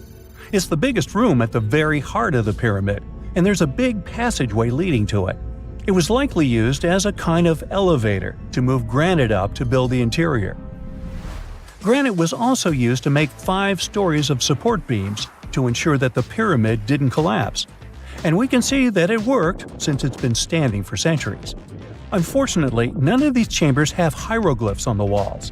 If you want to see the writings, you should go to the decorated tombs near the pyramids. Those pieces of art are depiction of ancient Egypt's culture and daily life. The texts allow researchers to study their language and grammar. The treasures that once were in the pyramids have been taken by people. There are also many secret tunnels and passages inside the pyramids. But even today, no one knows the whole plan of the interior. Scientists have been sending little robots with cameras inside for many years, but there's still a lot we don't know about the pyramids. Now they're trying to use an X-ray to scan the pyramids from the outside, without going inside. So yeah, ancient Egyptians did create a mystery no one has been able to crack for 5,000 years already. Listen to this. Neanderthal fiber technology. Nope, I'm not joking. The concept is real. In 2020, a team of scientists published a paper that redefined the way we saw our closest ancestors. A find in France changed archaeology forever, and it wasn't the first time something like this had happened. But let me start from the beginning. Neanderthals. For a long time, they fit the image of the typical cavemen. If you are now thinking of someone like Fred Flintstone, you wouldn't be much wrong. What was the reason behind this stereotype? When did we start believing that Neanderthals were not the brightest tools in the shed of evolution? In comes William King, a 19th century British geologist. He was the man who named the Neanderthals. Based on the bones King found, the scientist declared the species not intelligent, and this image stuck with the Neanderthals for centuries to come. But a piece of string, just a quarter of an inch long, changed everything. A small, dry river valley, Abri du Maras, was the place of the great find. Archaeologists unearthed a cord fragment next to a stone tool. Such twisted fibers could have been used for everything from making clothes to fishing nets. In prehistory, this was some advanced tech, and the Neanderthals seemed to have mastered it. Scientists already knew that these early humans made tar from birch bark, and that they produced shell beads. There's even evidence of Neanderthal art. They were definitely not primitive. The string section and similar finds are changing the way we perceive our ancestors. The world of archaeology is constantly changing. Take the pyramids in Egypt, for example. Turns out, they weren't really built by an army of people who the pharaoh made work until they passed out. Herodotus, the famous Greek historian, was the man who started the confusion. He claimed, in 500 BCE, that 100,000 men took part in the construction of the Great Pyramid in Giza. He made no mention of who they were and why they were building the pyramids. That's how the myth started. Huge stone slabs pulled by humans, driven by a foreman with a whip. But Egyptologists would beg to differ. Those are the scientists who study ancient Egypt's culture. Fairly recently, they uncovered a workers' village that told a different tale. Yes, there was evidence of hard work on the workers' bones, but the construction industry is demanding even today. It took almost 6 years for 12,000 workers to complete the world's tallest building, Burj Khalifa. Back in Egypt, 3 times more workers finished the Great Pyramid in around 2 decades. An impressive feat of ancient engineering, wouldn't you agree? Superiors looked well after the Egyptians who built the pyramids. Their diet was rich in protein. They had medical care and they got paid properly. In fact, they lived better than the non-working population. And they lived with their families near the construction site. Archaeologists know all this because they unearthed bakeries and dormitories with bread jars and other goodies. Looks like the pharaohs were okay employers after all, and the job market wasn't that terrible. They also kept detailed papyrus records of the build and hieroglyphs. You and I wouldn't stand a chance of reading these letters that resemble images. Egyptologists had the same problem. For over a millennium, no one had used this type of font.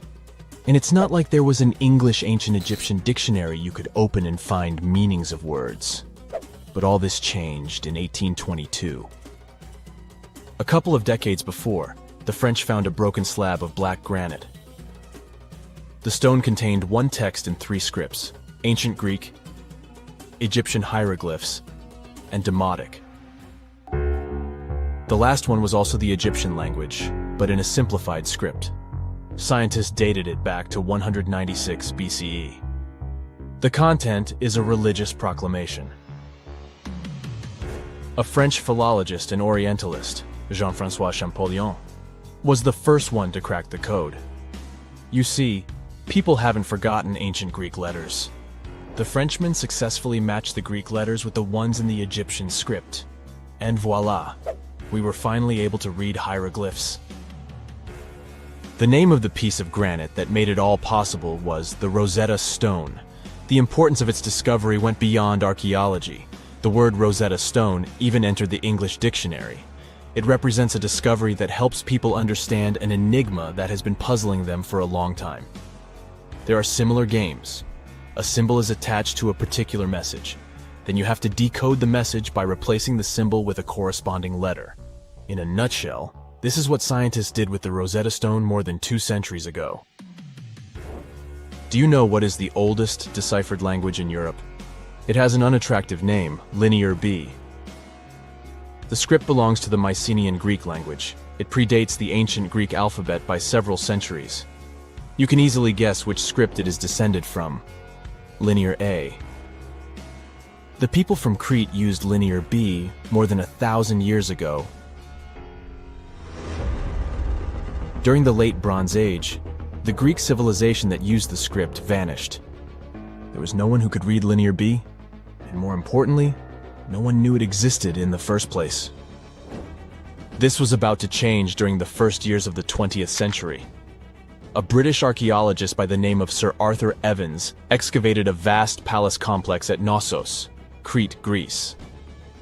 This was the center of the Minoan culture that created the enigmatic script. The palace boasted some 1,300 rooms. They had colorful paintings of dolphins, griffins, and bulls. All of these captivated the archaeologists' imagination. But their biggest find was at first overlooked. Thousands of slabs of baked clay. The fire that brought down the palace helped preserve the tablets. It was impossible to read the slabs, though. They were written in an unknown language. The scientific community had to wait for another half a century before Michael Ventris cracked the code. He was an English architect and cryptographer. Ventris studied Greek and Latin. While attending the famous archaeologist lecture, the young man decided to solve the puzzle of Linear B once and for all. He managed to do so in 1952. One of Ventris's most amazing discoveries was that the script was an archaic form of Greek. But cryptology still hasn't solved the code of Linear A. This writing system will remain a mystery until a motivated young person like Michael Ventris comes along. They wouldn't have to be a professional archaeologist. Basil Brown certainly wasn't. Yet in 1939 he discovered the richest early medieval tomb in Europe. This happened in Sutton Hoo in the southeast of England. This wasn't an ordinary tomb made out of stone. It was a full-size ship, 3 times as long as a London double-decker bus. And that's not all. Apart from its main purpose, the ship was full of riches. Deluxe hanging bowls, feasting vessels, gold and dress accessories, and luxurious textiles were just some of the treasures found. Archaeologists were also amazed by the silverware from distant Byzantium. You probably know this city as Istanbul, Turkey. Even in our age, it's several days' drive from Sutton Hoo. Just imagine how much time and money it cost to import a silver plate in the 7th century. That's when the ship went down, according to archaeologists. The English couldn't have done it. At that time, there was no England. The people living in the British Isles at the time were the Anglo-Saxons. Perhaps the ship from the grassy mounds in Suffolk belonged to one of their kings? We will never know. The local acidic soil did away with any possible evidence, or no one laid there in the first place. It could have been a cenotaph, which is a monument constructed to honor an important person. The archaeologists still don't have a definite answer. But what they have found at Sutton Hoo shed light on the Dark Ages. Before the discovery of the ship, they knew little about what had been going on in Britain after the Romans left. Now, the image of the early Anglo-Saxon society was much clearer. Perhaps the English soil will be the site of the next great breakthrough in archaeology. And now we're off to almost 5,000 years ago. Let me take you to ancient Egypt, where back in 2550 BC, guess what? The construction of the Great Pyramids of Giza started. People learned to build cathedrals and skyscrapers, but it wasn't until recently that these massive buildings appeared. It's still a mystery to even modern scientists how these pyramids were built 5,000 years ago. No wonder they are one of the 7 wonders of the ancient world. They're also the oldest of them and the only wonder of the ancient world that still exists in the 21st century. It must have taken a lot of cooperation to build a thing that massive, even for today's metrics. But the Giza pyramids weren't the first pyramids ever. The first one, called the Step Pyramid, was built around 80 years before the first pyramid of Giza in 2630 BC for King Djoser. It wasn't meant to be extraordinary, but ended up being quite impressive. It was a pyramid of 6 stepped layers of stone. It was 204 feet high, which is as tall as a 19-story building. And it was the tallest building that existed at that time. It wasn't just a pyramid though, it was surrounded by a whole complex of buildings, including even courtyards. In ancient Egypt, people believed in the afterlife, so everyone, especially kings, wanted to make sure they had everything they needed to get ready for it. Here's why the pyramid complex was perfectly supplied with a lot of objects people used every day. The complex included a pyramid and a kind of a palace. Those buildings had many things the king loved and might need one day, like furniture, food, and gold vessels. After Djoser, building pyramids became common practice, but many pyramids weren't finished. It would usually take about 20 years to build one, but many rulers reigned way less than that. Overall, there are more than 100 pyramids. The most famous pyramids are the Great Pyramids of Giza. The first one and the biggest one was built for Pharaoh Khufu, around 2550 BC. Initially, it was 481 feet tall, which is as tall as a 40-story building. The second pyramid was built for Khufu's son, Pharaoh Khafre, around 2520 BC. It's just a bit shorter, usually standing at 471 feet high, a 39-story building. This is the pyramid with the famous statue of the Sphinx. Sphinxes have a lion's body and a human head. They were built to guard important areas. This one has the head of Pharaoh Khafre and is guarding his pyramid, facing the sunrise. The Sphinx is most well known and is one of the world's biggest and oldest statues. Originally, it had red color and did have a nose. It's still possible to see the trace of red pigment by its ears. But no one knows exactly when the nose disappeared. For some time, the Sphinx was sort of hidden underground, being covered with sand up to its shoulders.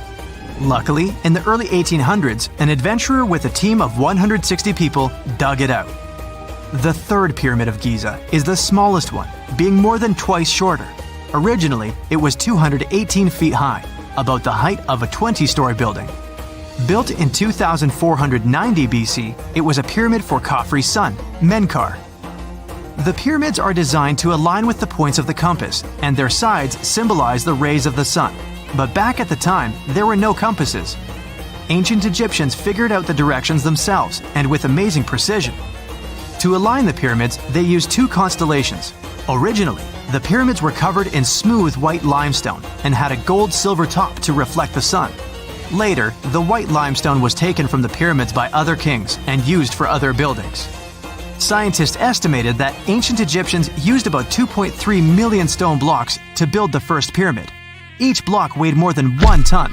This is the weight of a rhino. Some blocks were even bigger, being almost as heavy as an elephant. 4.5 millennia ago, there was no modern equipment to help build it. There were no machines, no wheels, and even no steel. The only metal available to them was copper. Even today, scientists aren't sure how the Egyptians managed to build the pyramids. There are no records left that would shed light on it. Some even think that Egyptians wanted to keep it as their secret and didn't even record it on purpose. Many believe that poor people and foreigners built the pyramids, but it's not true. Actually, the builders were very skilled workers, and they were fed and paid well. The archaeologists claim that the builders lived in a nearby temporary city and were a highly organized community with a strong leader. Scientists say that around 20,000 people worked on each pyramid complex, and it took about 20 years to build each. It probably was a national project. The construction site was large in resources, and food and essentials were likely to be contributed from all parts of Egypt. Even with all that support, it remains unclear how people managed to cut, transport, and assemble those huge stones. One of the theories suggests the stones were most likely transported on boats down the Nile River. Then, there was a harder part, they had to be moved to the construction site. For that, they probably used wooden sleds. It wasn't very hard to pull them because the sand mixed with the right amount of water was pretty slick. And 10 people could move a sled even with a rock weighing 1 ton pretty easily. Finally, one last problem. The stones had to be lifted and put into place. Archaeologists have discovered the remains of the ramps system that dates back to when the pyramids were built.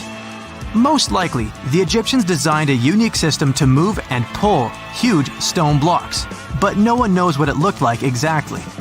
The most common opinion is that there were several ramps around the pyramid to help move the blocks. The ramp was growing with the pyramid getting higher. They suppose people were walking up the stairs, pulling the stone on the wooden sled up in the middle on the sandy ramp. But this is just one of the options. Others say that the ramps were going around the pyramid. Some say the ramps were inside the pyramid. But we'll never know for sure, and it'll forever remain a mystery, just like the ancient Egyptians wanted. Surprisingly, there's not much inside the pyramids.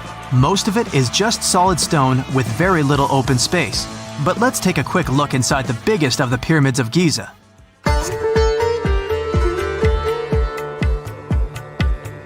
From the entrance, there are 2 stairs, one going down and the other one going up. The descending one takes you to a chamber located underground. That's where the pharaohs are, but not in this pyramid because Khufu wanted to stay higher. The underground room is partly unfinished. The room with Khufu's sarcophagus is called the King's Chamber. It's upstairs and then through the tall and long Grand Gallery. Below the King's Chamber, there's a room called the Queen's Chamber. There are no queens though, and no one is sure why the room is called this. Unfortunately, none of these have any hieroglyphs on the wall. They're just bare. If you want to see them, you should go to the other rooms that are decorated. Those pieces of art are depictions of ancient Egypt's culture and daily life. The texts allow researchers to study their language and grammar. Sadly, the treasures that once were here in the pyramid are long stolen. From that room, there are several tunnels for an unknown purpose. There are many tunnels and passages inside the pyramids.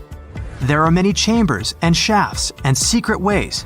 Scientists have been sending little robots with cameras there for some decades already. And the robots did discover another chamber a bit upstairs with hieroglyphs on the walls. But even today, much of the pyramids is still unknown, and there's no so-called building plan of the pyramids. Egyptians did create a mystery no one can crack for 4,500 years already.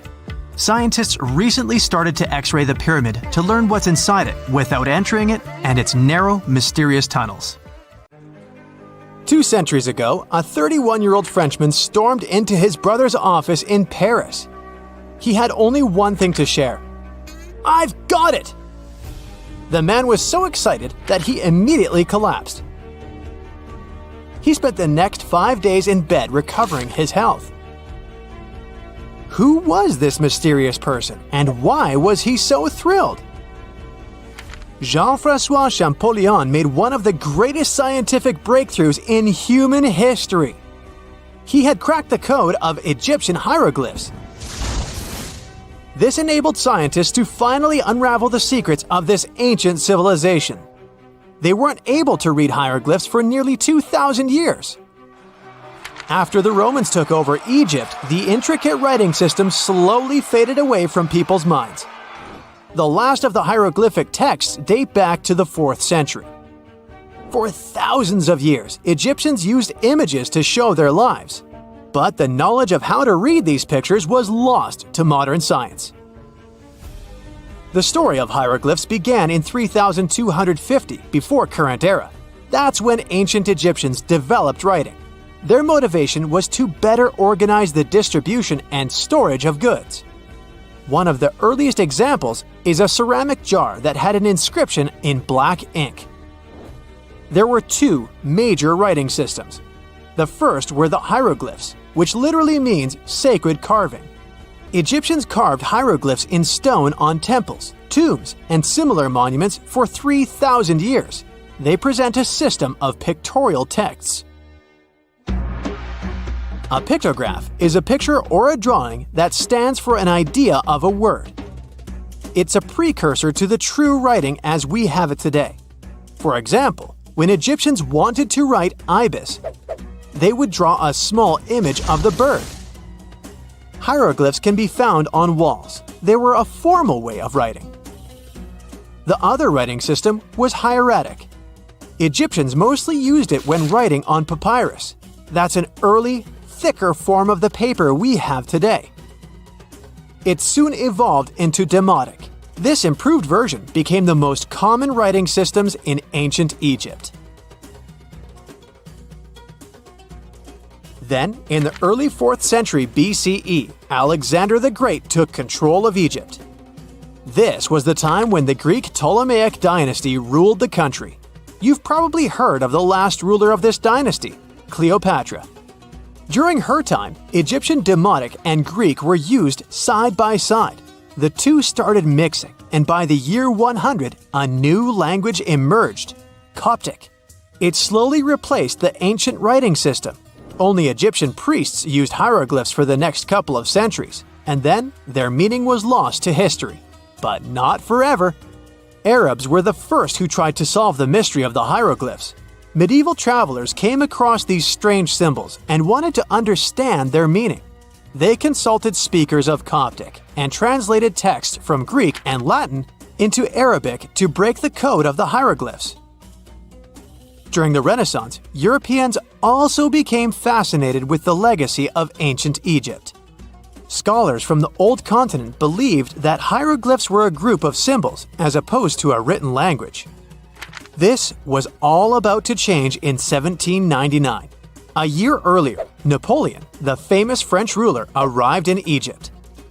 His subordinates constructed a fort that dated back to the 15th century. Rashid, or Rosetta, was a port town in the northeast of Egypt, near Alexandria. One section of the old fortification wall contained an interesting slab inside. The stone tablet was made of a granite-like rock. It was just 40 inches high and 30 inches wide. It contained 3 distinctive sections of text carved into it. The letters were in 3 scripts and 2 languages: hieroglyphs, Demotic, and Greek. It was a fragment of a larger ancient stela. These are upright stone slabs that are used to dedicate to a person or an event, but the one from Rosetta was damaged. 2/3 of the hieroglyphic text on the top was missing. The bottom Greek text lacked a cornerstone. The only fully preserved section was the writing in Demotic in the middle of the slab. It eventually ended up in the British Museum. The scientific community was intrigued, and the race was on to decipher it. Prints and casts of the slab went out all over Europe. Scholars already knew ancient Greek, so in theory, this shouldn't have been so hard. The first people who saw the Rosetta Stone thought the process would take 2 weeks. In the end, it took 2 decades. The main issue was the fact that hieroglyphs and spoken ancient Egyptian didn't have a connection anymore. Scientists didn't know what sounds the letters on the slab corresponded to. Imagine if English disappeared 1,000 years in the future. Then someone finds a tablet with the word dog. At first, they wouldn't know how to read the word or the individual letters. Even if they figured out how to pronounce the word, they wouldn't know its meaning. This is what linguists were dealing with in the case of the Rosetta Stone. The careful study of the artifact produced another find. The texts weren't direct translations of each other. They both described the same event, but in different words. It was like you saw a movie with 2 friends, and then all 3 of you wrote different reviews about it. The original text was probably in Greek, but the translators added extra words to make it sound more Egyptian. An English physician and physicist, Thomas Young, made the first great breakthrough. He knew that the name Ptolemy appeared several times in the text based on the Greek translation. This wasn't an Egyptian name, so it was impossible to represent it with a single image. The only way to spell out this Greek name was to use symbols that sound like it when produced. This is called transliteration, and we have it today as well. This is how foreign-sounding words are written down in Chinese or some Slavic languages. Young focused on sets of hieroglyphs in oval frames. These are called cartouches. He experimented a bit but finally discovered that one of them read, Ptolemy the Great. The individual hieroglyphs that made up this name corresponded to sounds needed to produce it. This is where our mysterious man from the beginning of the video enters the picture. Champollion picked up where Young left off. He knew Coptic, so the Frenchman was able to determine what many other hieroglyphs sounded like. The eureka moment was close. It came while he was studying a cartouche from a site dedicated to Ramses II. It had 4 symbols. The last 2 were the same. He determined this was the sound S. The first symbol was the sun. This is Ra or Re in Coptic. So the cartouche read Ra something SS. Can you already guess the name? Of course, it's Ramses. This breakthrough finally cracked the code. Ancient Egyptian wasn't a mishmash of cool-looking images. It was a phonetic language that Jean-François Champollion discovered in September of 1822. The stone slab is today known as the Decree of Memphis. The Egyptian Council issued it in this city in the year 196 before current era. In it, they expressed their loyalty to the pharaoh. They erected identical stelae and temples all across Egypt. The Rosetta Stone was just one copy of them, but its content is less important than the fact that Champollion's translation gave these ancient peoples their voice again. During the 1800s, European scholars didn't think that the Egyptian civilization was much older than classical Greek or Roman. Now that scientists could read hieroglyphs, a whole new chapter of human history opened. One of the most famous finds in the history of archaeology happened in 1922. That's when the British archaeologist Howard Carter discovered the tomb of Pharaoh Tutankhamun in Egypt's Valley of the Kings. The whole world admired King Tut's golden mask. But without Champollion's pioneering work, it would be impossible to know who its owner was. The young pharaoh's cartouche is phonetic. For instance, you pronounce the pictograph of a chick as the vowel U. The symbol for the key of life is an ankh, and there is a shepherd's crook in the end. It symbolizes the word ruler. The Great Pyramid was created as the final resting place of ancient Egyptian monarch Khufu. According to legend, French leader Napoleon entered the Great Pyramid and came back out looking shaken and super pale. He never revealed what he saw inside, but whatever it was is said to have affected him for the rest of his life. When Napoleon entered the pyramid, he would have walked through a super tight and ascending passageway. He'd then go through another passageway, known as the Great Chamber. This corridor would have been much taller than the previous one, and would have cobbles too. He'd then reach the King's Chamber, the centerpiece of the Great Pyramid, which was lined with huge blocks of granite. But it wouldn't have looked as grand as we might imagine. There are no hieroglyphics decorating its walls, as Egyptians only began decorating the burial chambers of pyramids much later on. The pharaoh's tombs deep inside the pyramid would have also been filled with treasures, from chunks of gold to the world's most expensive jewelry. But this would have all been looted a long time ago. The only thing that probably would have been left in there would have been a huge sarcophagus, which would have once contained the king's mummy. He'd also have to walk past the queen's chamber. This room most likely didn't hold any queens though, as pyramids were usually only built for one person. There are mysterious tunnels leading from here. To this day, no one is really sure what they're there for. And that's not the only mysterious and creepy thing Napoleon may have encountered, as stories of pharaohs leaving ancient curses on pyramids go way back. Many pyramids had warnings written on the outside, telling of horrifying things that would happen to those who entered and disturbed the peace. We might not know what exactly Napoleon found in the Great Pyramid that scared him so much, but we know for sure what was found in Tutankhamun's tomb. Tutankhamun was an ancient Egyptian pharaoh who was only 8 or 9 years old when he took to the throne. He became a cultural phenomenon when his tomb was discovered almost completely intact in 1922. His pyramid sits in the Valley of Kings in Thebes, modern Luxor, which is in Egypt. Unlike the Great Pyramid, Tutankhamun's tomb was covered in beautiful wall decorations. The walls told the story of how he would travel to the afterlife through the underworld. Egyptians believed all people would have to take this journey, so they would fill their tombs with objects and paintings to help them get there. There'd also be spells painted on the walls. They believed this would help people pass over to the next realm. The journey would be pretty long, and for that reason, the ancient Egyptians would also fill the pyramids with food. Tutankhamun's pyramid was filled with 8 fruit baskets. They even found something called gingerbread fruit in there. The rooms were jam-packed with furniture, statues, clothes, and staffs, amongst a whole bunch of other things. You'd likely find a lot of clothes and expensive jewelry in the pyramids as well. The ancient Egyptians wanted their ancestors to travel in style to the afterlife. They put Tutankhamun in his final resting place with over 50 pieces of clothing, all of the highest quality. There were tunics, scarves, gloves, and headdresses, and a ton of jewelry. Bracelets, pendants, necklaces, rings, and scarabs for protection were all found inside. Each of them was made of gold or precious stones. There were also fans made of ostrich feathers to keep the old pharaoh cool in the hot Egyptian sun. But the temperature inside the pyramids never actually went above 68 degrees Fahrenheit. The ancient Egyptians developed a super cool air conditioning system that we don't fully understand even today.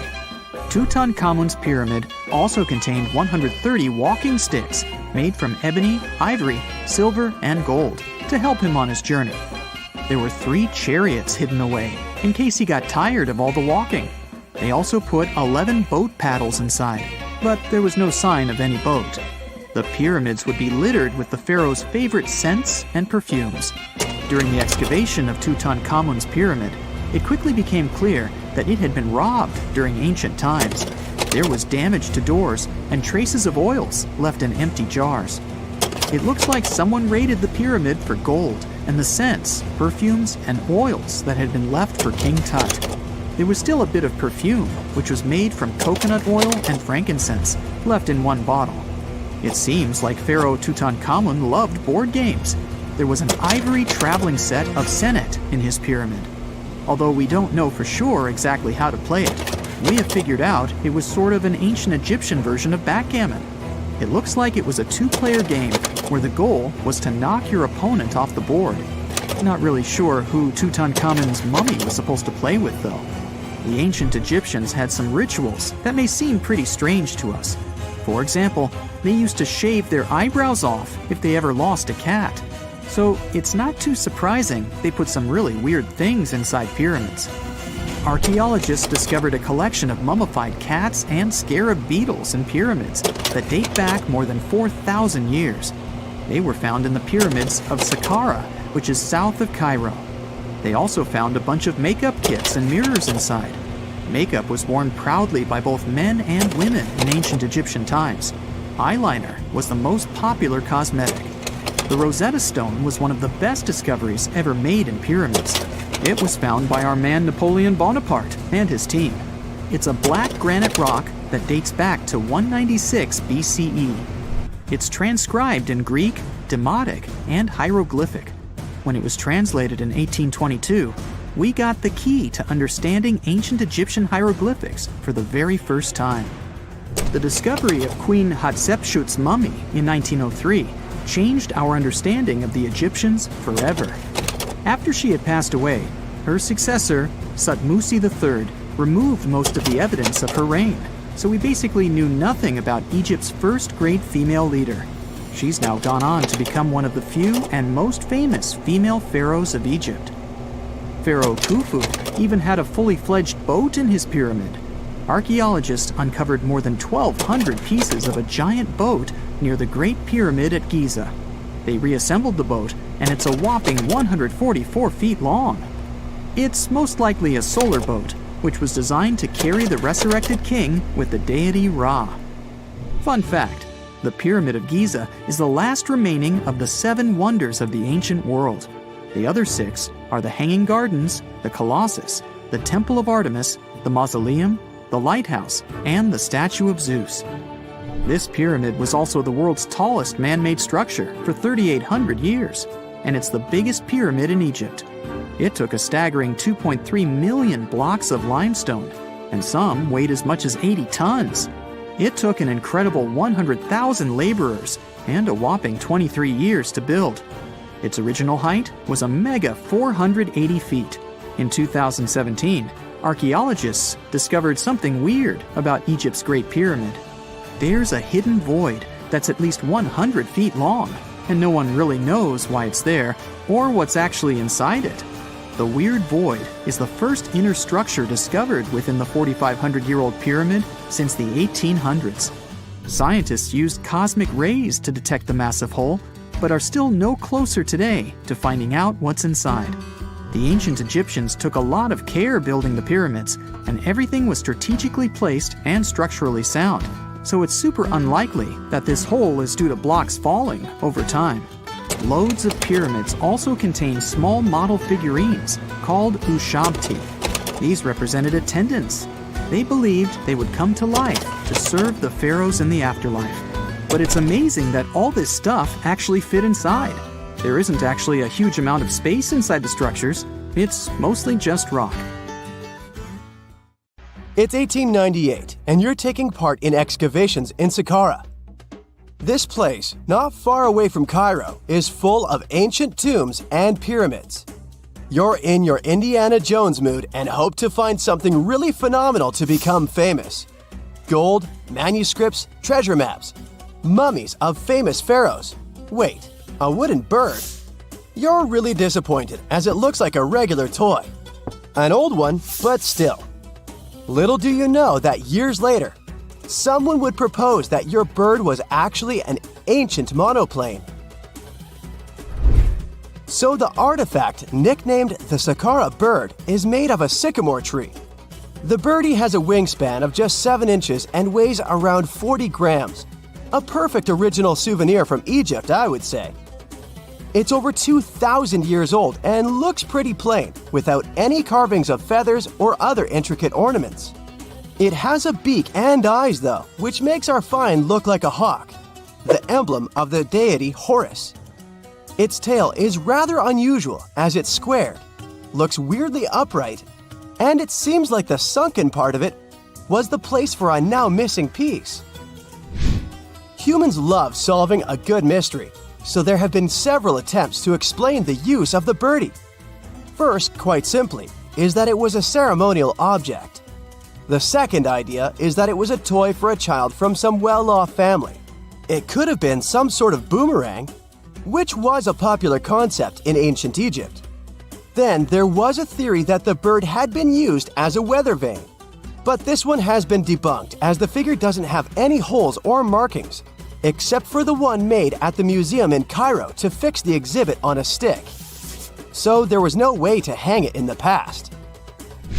Almost a century after the bird was found, Egyptologist Dr. Khalil Masiha proposed a new theory that it could have been a model of a monoplane. He believed the bird was missing a horizontal tailplane. Otherwise, it had its wings set at a right angle, similar to that of modern planes. It could have worked to generate the aerodynamic lift necessary for flights. Dr. Masiha also claimed that it was common at that time to place miniature models of technological inventions in tombs. So, did the ancient Egyptians really invent the plane in 200 BCE? That would make the Wright brothers, who are considered the inventors of aviation, really upset. They made one of their first flights only in 1903. There's just one way to know for sure, and that is to test the model. But you know, the ancient museum in Cairo would unlikely let one of their cherished exhibits fly around like a toy. That's why glider designer Martin Gregory built a similar model, this time of balsa wood, and concluded that even with the missing tailplane, the plane wasn't much of a flyer. Case solved? Not really. This didn't sound convincing enough to the History Channel, so they invited an aerodynamics expert to build another replica of the bird.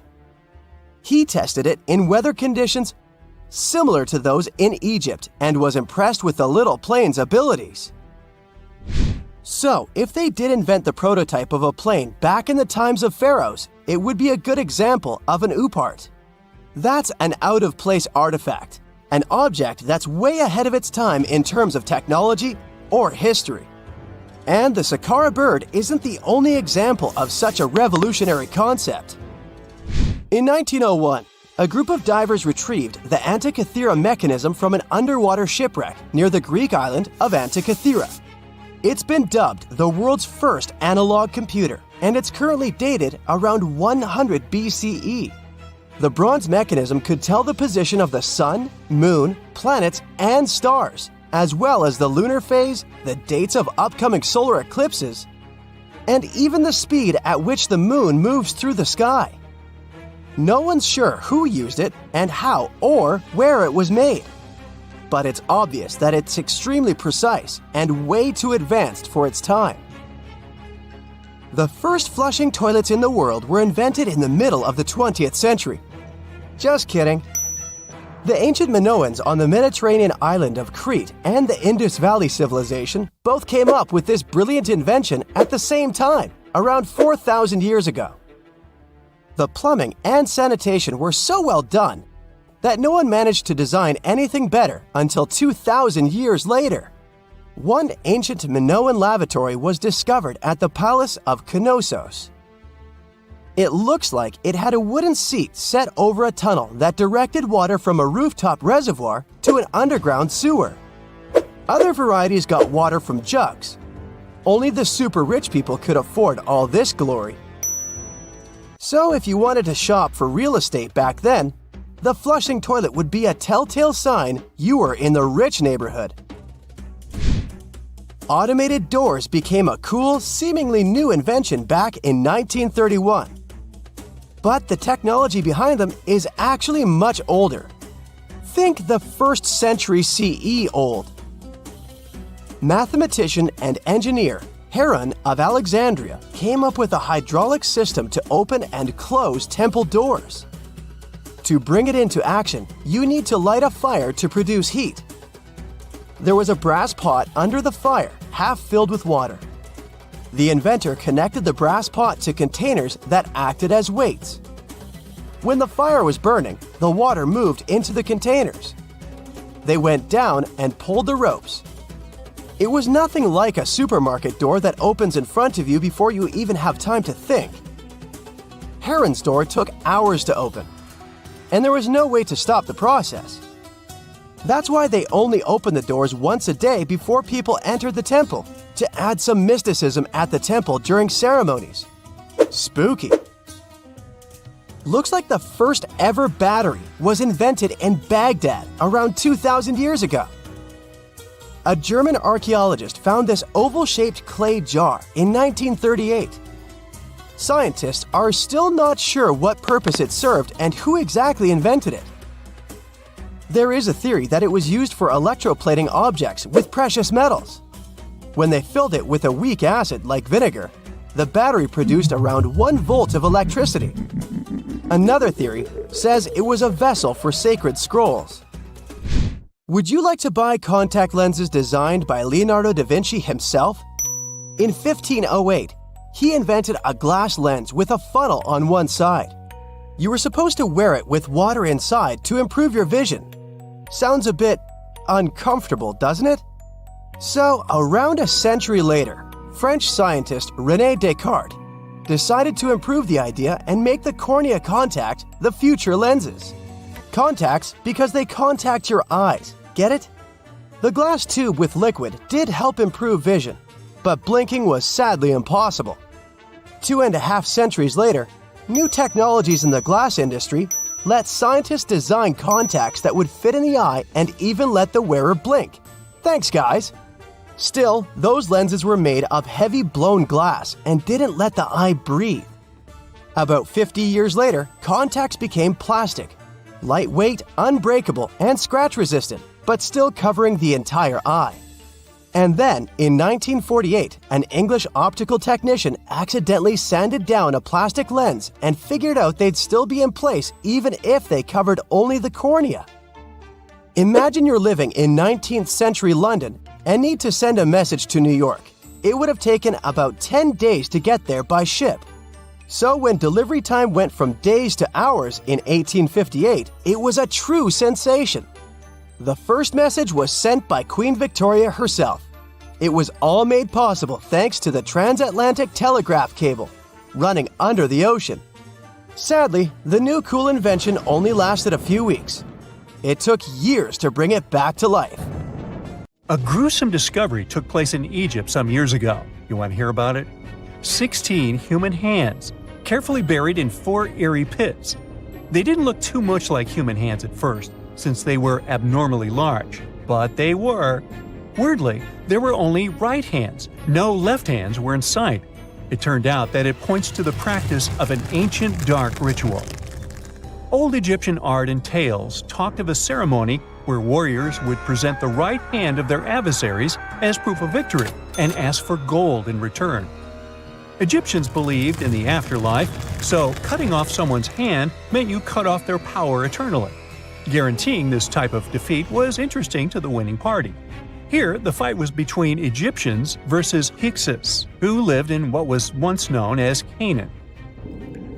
Egypt has always been the center of some history-changing findings, and some time ago, this papyrus was found. If we stretched it open, it would be just a tad bigger than the height of a skyscraper. The world's tiniest skyscraper, which is located in Wichita Falls, Texas.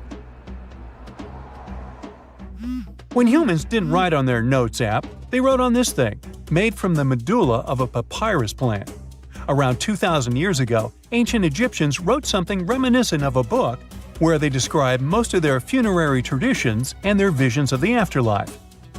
It's considered one of the most important texts from ancient Egypt and is still sold in bookstores to this day. This ancient manuscript was unearthed from a chamber located just south of the Pyramid of Djoser, located in Saqqara. Oh yes, Djoser is the oldest pyramid in Egypt and not the Giza pyramids like most people think. So recently, the site of Saqqara buzzed with excited archaeologists who probably found one of Egypt's oldest complete mummies. They believe that this beautiful and well-preserved mummy was that of a wealthy man. He was discovered in a deep shaft, covered in layers of gold leaves. There are many symbols that show he was an important and wealthy man, like the band he wore on his head, the bracelet on his chest, and the fact that he was embalmed with a tunic, which was reserved for Egypt's finest. The most exciting part of the entire discovery was finding the resting place sealed with mortar, just as the ancient Egyptians had left it 4,300 years ago. Now this may sound weird, but back in 2008, archaeologists discovered a missing pyramid. Now it went missing because it deteriorated over the span of 4,000 years. Today, you can only see its base. It was a pretty important site back in ancient times. It is said that around the area of the pyramid, the ancients hosted a special type of ceremony where high priests would carry mummified remains of sacred bulls. Now, here's a fun fact. Ancient Egyptians believed that Apis bulls were earthly incarnations of the city deity of Memphis and was connected to rites of fertility. It wasn't just any Apis bull, though. They needed to be all black, with a single white mark between its horns and a bunch of very specific characteristics. They were selected by the local priests and honored until they passed away. After that, they were mummified and buried in underground galleries. Meanwhile, this missing pyramid sort of disappeared around the 1800s. It was a German archaeologist who first found it in the village of Saqqara. He called it the Headless Pyramid when he first found it. But then, years after the official discovery, the desert sand came along and covered the whole thing. There were some excavations between the 19th and 20th centuries, but they weren't too systematic.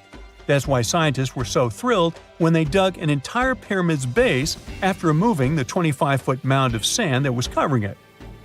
Oh, and it turns out American archaeologists are excavating a cemetery in Egypt that could contain over 1 million mummified bodies. So far, archaeologists have dug around 1,700 mummies. One of the main differences from other classic Egyptian mummies is that these people weren't kings and pharaohs. They were commoners that most likely lived about 1,500 years ago, when Egypt was controlled by the Roman and Byzantine empires.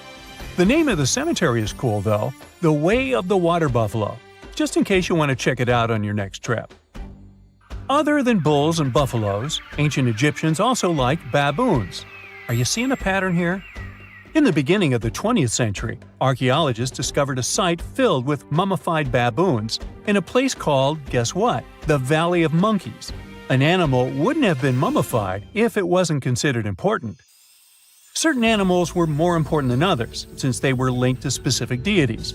Jackals were connected to Anubis, the ancient god of the afterlife, and cats were likened to the female deity Bastet. Baboons were a pretty big deal, since they were believed to be connected to Thoth, the deity of wisdom and advisor to Ra, one of Egypt's supreme deities.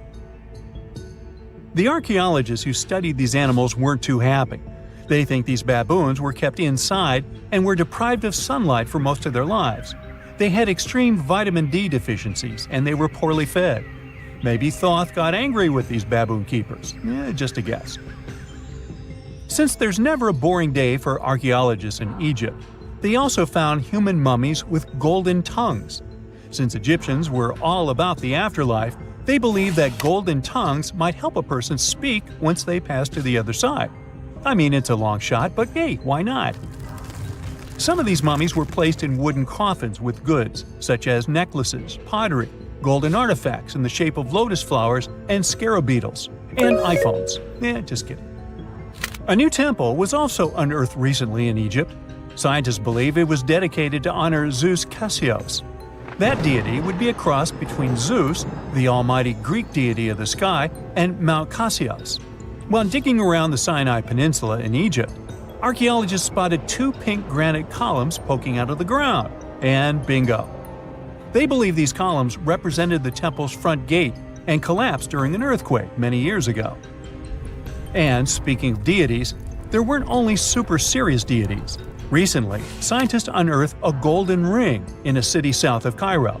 No, Frodo, it's not magical. It was a normal gold ring, but it had the depiction of the deity of fun, officially named Bes. This deity is often described in sacred texts as a happy chubby dwarf.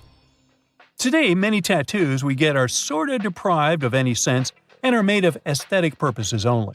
In ancient Egypt, though, women would get tattoos as a token of protection for childbirth. That's what scientists think, at least. Around the Nile region, scientists found some mummies that had well-preserved tattoos, which is a rarity since the skin deteriorates so easily. 2 of these women tattooed their lower backs, and the drawings were simple.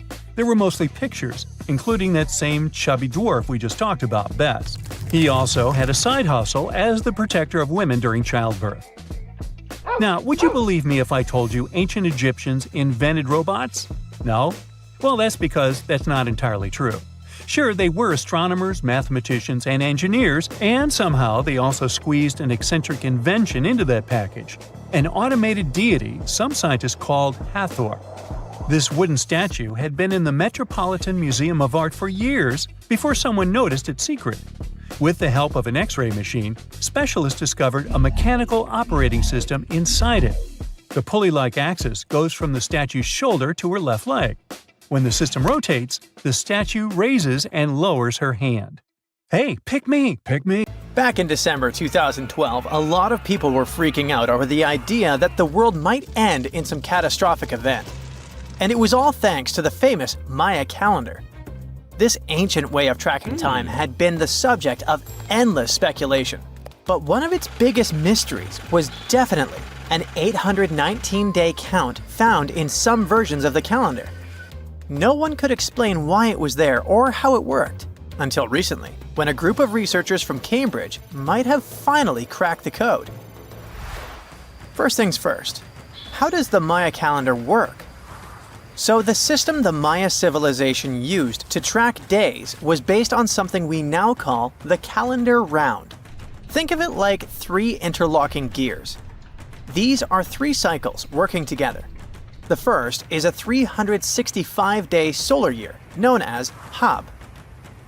The second is a cycle of 20 names. And the third is a cycle of 13 numbers, which forms a 260-day sacred calendar, called Solkine. Just like we'd say something like December 25th, 2025, they named their days based on how these 3 cycles lined up. For example, here we have the day 3 Manic and the 14th of the month Hop. It takes 52 years for the 3 cycles to align in the same way again. After that, the days start repeating. But this is where things start to get more complicated and mysterious. On some Mayan monuments, we have also found enigmatic inscriptions pointing to the existence of another cycle, the 819-day count. There are about 20 examples of these inscriptions, mostly found in places like Palenque and Yaxchilan in Mexico. So it didn't seem random at all, and this calendar must have been hiding a big secret. Early research showed that the 819-day cycle was represented by one of 4 colors and the cardinal directions associated with them. Black was tied to the west, red to the east, white to the north, and yellow to the south. Researchers also discovered that this period of time could be broken down into 3 smaller cycles: one of 9 days, one of 7 days, and one of 13 days. Multiply them together, and you'd get 819 days. Pretty cool, but why did they do that? This color scheme and the 3 cycles seemed like a basic level of interpretation, and experts were pretty sure its real purpose was still hidden from us.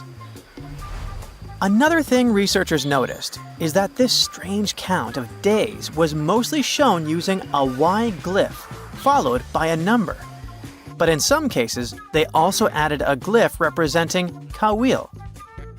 This was a powerful Maya deity often associated with creation and lightning. He was usually symbolized by a torch coming out of his forehead, representing the spark of life. But in the 90s, a study suggested that when Kawil's inscription showed smoke and fire coming from his forehead, it could actually represent the planets Jupiter or Saturn, or maybe even both. Wait, that means that the 819 days count could be linked to both planets in some way. From there, research focused on figuring out what that link might be. The first conclusion is that this calendar might have helped the Maya track the movements of those planets in some way. Then they started noticing something interesting. These cycles could be specifically tied to the synodic periods of Jupiter and Saturn. By synodic periods, we mean the time it takes for a celestial body, like a planet, to return to the same or nearly the same position as seen from Earth. While this possibility was pretty exciting, something didn't quite add up. Each planet moves very differently, and trying to fit multiple planets into an 819-day span just didn't seem to work. In other words, this 4-part color-coded calendar system was simply too short to align perfectly with the synodic periods of the visible planets. So it looks like we're back to square one. This mystery had people scratching their heads for ages, until 2023, when specialists realized they might have been looking at it all wrong. Researchers actually needed to shift their perspective. Instead of seeing this system as 819 days, they needed to consider the number as representing timelines. And this period of time could be just a small part of a much, much bigger calendar. You see, as we said earlier, this cycle seemed to track the period when a planet became visible to people on Earth. To prove that these 819 cycles were timelines, not actual days, researchers needed a planet that could serve as a starting point to back up their theory. In this case, it was Mercury. And there's a pretty simple reason for that. Mercury's synodic period is 117 days, which fits perfectly into the calendar count. I mean, if you take 1819 and divide by 117, you get the number 7. So, Mercury is the only visible planet whose synodic cycle fits neatly into this period as whole numbers. Perfect. Now they had a solid starting point. From there, they needed to expand the calendar by increasing its length to 20 periods of 819 days. Suddenly, a pattern emerges. And just like that, all the synodic cycles of the planets fit perfectly into the system. For example, Saturn's synodic period from 378 days lines up perfectly after 6 819-day cycles. Venus aligns every 5 cycles, Jupiter every 19 cycles, and Mars, which takes the longest, needs 20 cycles. In other words, it takes about 45 years for Mars to align with the synodic periods of all visible planets. So, this is how researchers determined that the ancient civilization wasn't referring to days, but rather to timelines. The Maya astronomers came up with this count as part of a larger calendar system of 20 periods. But then a question comes up. Why was studying the synodic periods so important to the Maya? Well, we don't have super specific answers about this mysterious calendar yet. But what we can say for sure is that the Maya truly believed in the powerful influence of the cosmos on daily life. So maybe they wanted to analyze how the movements of all the visible planets lined up with their other calendars. Of course, this system is just one part of the Maya's amazing and advanced understanding of astrology. And it wasn't just about using astrological cycles for planting and harvesting. They also had crazy specific knowledge, like how to predict solar eclipses. Archaeologists believe the Maya connection to the stars is reflected in the ruins of their world. Take the famous pyramid in the ancient city of Chichen Itza, located in Mexico's Yucatan Peninsula. If you look closely at the base of its staircase, you will see a snake's head carved in stone. But here's the coolest part. During the spring and fall equinoxes, when day and night are exactly the same length, the sun casts sharp, triangular shadows on the staircase. It creates the illusion of a snake slithering down the steps. Another example of how they use their knowledge of astronomy in their temples is in Tikal, Guatemala. Built around year 1 of the Common Era, this pyramid is considered one of the Maya's earliest astronomical complexes. And its alignment and orientation allowed them to track and calculate solstices and equinoxes with incredible precision. The Maya were skilled skywatchers. Just like we have modern-day high-tech observatories with round domes, they had something similar. Meet El Caracol. The name means snail in Spanish and refers to the spiral staircase inside the tower. Built around 906 Common Era, it was the perfect place to observe all the changes in the sky and track the movements of the sun, moon, planets, and stars. Unlike us today, with our telescopes, satellites, and advanced tools, the Maya relied entirely on naked eye observation, and that makes their achievements even more incredible. Can you tell me what date it is today? Piece of cake. You just look at your smartphone and voila, you immediately know the day, month, and year. But was it always this easy to tell the date? Did the ancient people even have the concept of a year that lasts 365 days? Yes and no. Mayan calendars had cycles. That's close to what we call a year.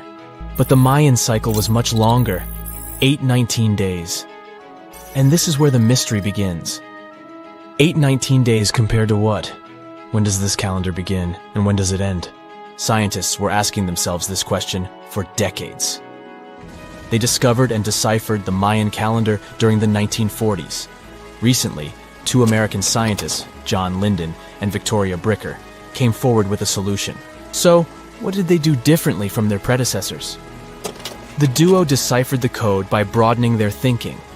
They expanded the calendar from 819 days to full 45 years. That's 20 times longer than the original cycle. And a pattern started to emerge. This was a major breakthrough because the Maya told time in a complicated way. You can forget about the easy-to-read Arabic numerals we have today. These ancient people used glyphs. These are tiny images that represent characters, something like the icons on your desktop or universal symbols. When you see a little dot with 3 curved lines above it, you know there is a Wi-Fi network available. The Mayan calendar used glyphs that represented animals or natural phenomena. For example, there were symbols for a jaguar and an eagle. Each glyph marked one day. Each cycle is repeated 4 times, 8 and 19 x 4. Let's call these 4 cycles blocks. The Mayas colored each block differently. Scientists thought these colors corresponded to the 4 cardinal directions. Red was east, white, north. West was black, and finally, yellow marked south. But then the 1980s came. Yeah, this was a weird decade. The calculations were all wrong. Researchers determined that the colors were associated with the position of the sun in the sky. It turned out that the color yellow represented the highest point of the sun, which is called a zenith. White was the lowest point, called the nadir. It seems that the calendar showed just how good the ancient Mayas were at astronomy. This is most evident at Chichen Itza. This principal Mayan city is located on the Yucatan Peninsula, Mexico. There stands an impressive step pyramid. It is dedicated to the feathered serpent deity, and its alignment is perfect. Something marvelous happens here twice a year, during the equinoxes, March and September. These are the times when the sun shines directly over the equator. On these 2 dates, the day and night last the same. At the site of the pyramid, sunlight first illuminates the sculpture of the serpent head at the base of the structure. Then it makes its way up the 91 steps. This creates the illusion that a snake is slithering down the pyramid. Even today, people gather to witness the sight. And it must have been more impressive when the Mayas completed the structure 1050-1300 CE. Do you know what a synodic period is? Neither do I. But Mayan astronomers did. A synodic period is the time that passes before a stellar body does a full lap. For example, this is the period between 2 full moons. When you look from Earth, this period lasts roughly 30 days. And the Mayas were looking at the skies non-stop. They carefully noted the synodic periods of all planets. From Venus to Saturn, these ancient astronomers kept records of nearly all celestial bodies. But what does this have to do with their calendar? The American researchers' calculations revealed the link. Let's take the planet closest to the sun as an example, Mercury. Its synodic period is 117 days. Multiply that by 7 and you get which number? Exactly 8 to 19, when 17 x 7 equals sign 819. Coincidence? Definitely not. Because synodic periods of other planets also neatly match the magical figure 819. But this is not visible from a single Mayan cycle. Scientists had to expand it several times to discover the pattern. There is a reason why no one could decipher the code for so long. They were focused on a single planet. The trick was to add the Mayan calculation for all the planets. Researchers just needed to see the bigger picture. This brings us to the year 2012. Can you remember that some people thought that the world would end on December 21st? That turned out to be a bust. We are alive and well now. But what started this false rumor? The Mayan calendar, of course. You see, these ancient people based their calendar on long periods of all the planets. That included a lot of complicated math and a lot of multiplying. This 2012 was simply the time when their cycle ended. It is known as the long count. This period is the same as our year. For the Mayas, 2012 was something like the 31st of December for us. Just an end of a cycle in which they measured time, so there was no need to panic. Those New Year's Eve parties might be a bit wild, but the world doesn't end on January 1st. The Mayas stretched more than their calendar. Rubber was the name of the game. Yes, you've heard it correctly. These ancient people were making different grades of rubber 3,000 years before one famous American did, Charles Goodyear. They would extract natural latex from the rubber tree. This is a milky substance that can be turned into rubber. And they weren't the only ones. Scientists found evidence that their neighbors, the Aztecs and the Olmecs, did the same. But what did they do with rubber? They didn't need car tires, definitely. But it's cool to have a nice pair of sandals for the beach. The Spanish wrote about rubber sole footwear that natives wore. Sadly, scientists still haven't found them. That would be a big step for archaeology. So the Maya were playful with rubber, literally. Researchers guessed that they produced balls from latex.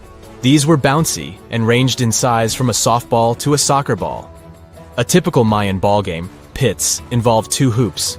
You must be thinking basketball, but not quite. The hoops were set on walls, 23 feet high. Compare that to the NBA standard of 10 feet. And the hoop was the other way around. There is also a sweet side to the story of the Mayas. These ancient people enjoyed chocolate. In fact, the modern word chocolate probably comes from their language, xocolotl. This meant bitter water. Okay, you get the bitter part, but why water? The Mayas didn't produce chocolate in the form we know it today. They didn't make bars of chocolate. They drank it. Smashed cocoa beans made for excellent drinks.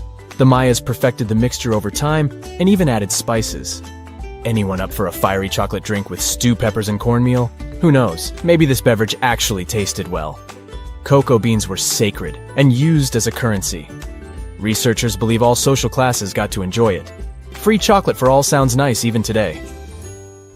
But where did the Mayas get clean water for their cocoa drinks? From the oldest known filtration system in the Western Hemisphere. It was based on zeolite. These are minerals that contain aluminum and silicone compounds. And guess what? Modern air and water purifiers still use this material. Mayan tech wins yet again. Back in Europe, Roger Bacon developed a sand filtration system in 1627, some 1,800 years after the Mayas. But what about regions without rivers, lakes, or springs? Mayan engineers had it all figured out. Rainwater. They would carve out large reservoirs in the limestone bedrock. Then, they would coat these underground caves with a layer of a watertight material. The final step was to make small channels that collected water from the hills above. Scientists estimated that just one of these reservoirs could hold on average 10,000 gallons of rainwater, enough to fill 55 modern hot tubs. Imagine working 7 days a week on a large-scale construction site. You, along with thousands of others, carry millions of stone blocks and put them on top of each other according to a complex system. You work without modern construction equipment. You have no air conditioning or constant access to water. It's so hot outside that you can fry eggs on the road. You've been building the pyramid for decades, and now, when it's finally done, you enjoy the result of the colossal work of thousands of people. You're looking at a giant cultural monument of global value that will freeze in time and amaze people for tens of thousands of years. A few thousand years have passed. People in the 21st century see the pyramids and are like, wow, I can't believe humans have built this. Yeah, the people who built the pyramids wouldn't have appreciated such a theory. But actually, there are reasons to believe that people built it using some fantastic technology. From the outside, it seems the Great Pyramids are just big triangles of stone. People just put some heavy blocks on top of each other, and that's it. In fact, the design seems too perfect to be true. The pyramid consists of more than 2 million blocks. They lay so close to each other and are so even that you couldn't squeeze even a thin sheet of paper between them. Scientists still can't figure out the exact technology for building the Egyptian pyramids. One of the biggest and most famous is the Great Pyramid of Giza. This huge construction, well known all over the world, has one big secret. There should be a capstone on top of the pyramid. It's a triangular-shaped stone block, a small pyramid on top of a huge one. It's also called a pyramidion. The builders of ancient Egypt made it out of granite and limestone and covered it with gold. No records or old drawings prove that there was a pyramidion at the top of the Great Pyramid of Giza. But there's another ancient Egyptian structure with such a triangle, the Red Pyramid. It was built before the Great One, and its capstone has survived to this day. Archaeologists have found and reconstructed it. But where could the capstone of the Great Pyramid be? It's a mystery that still has no answer. Some are sure that some thieves have stolen it from the top. Maybe they just climbed up and pushed the pyramidion down. It makes perfect sense. The capstone was probably the most valuable element of the pyramid. Many scientists and archaeologists still don't know its exact purpose. Some believe that this peak covered with gold glorified the pharaohs. The capstone reflected moonlight at night and illuminated the entire space around it. During the day, the capstone reflected sunlight with its shiny surface.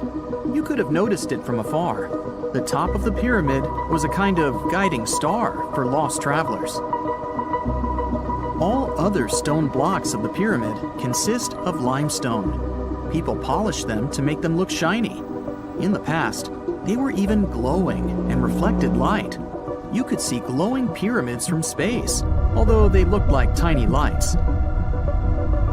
Over thousands of years, winds, sandstorms, and rains have changed the pyramid's appearance.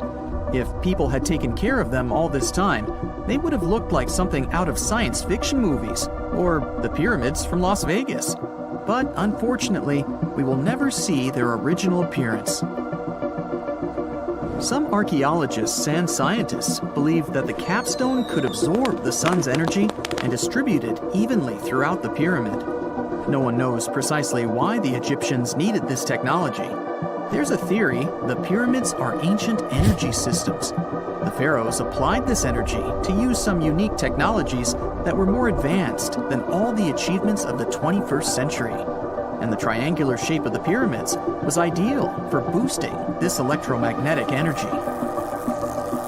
In theory, solar radiation, or electromagnetic forces, accumulated at the top of the pyramid, filled the inner rooms, and then went down the walls to the base. Any surface distortion could prevent the flow from spreading, so they had to create a perfectly smooth surface. That's why they installed the blocks so that nobody could squeeze a needle or razor blade between them.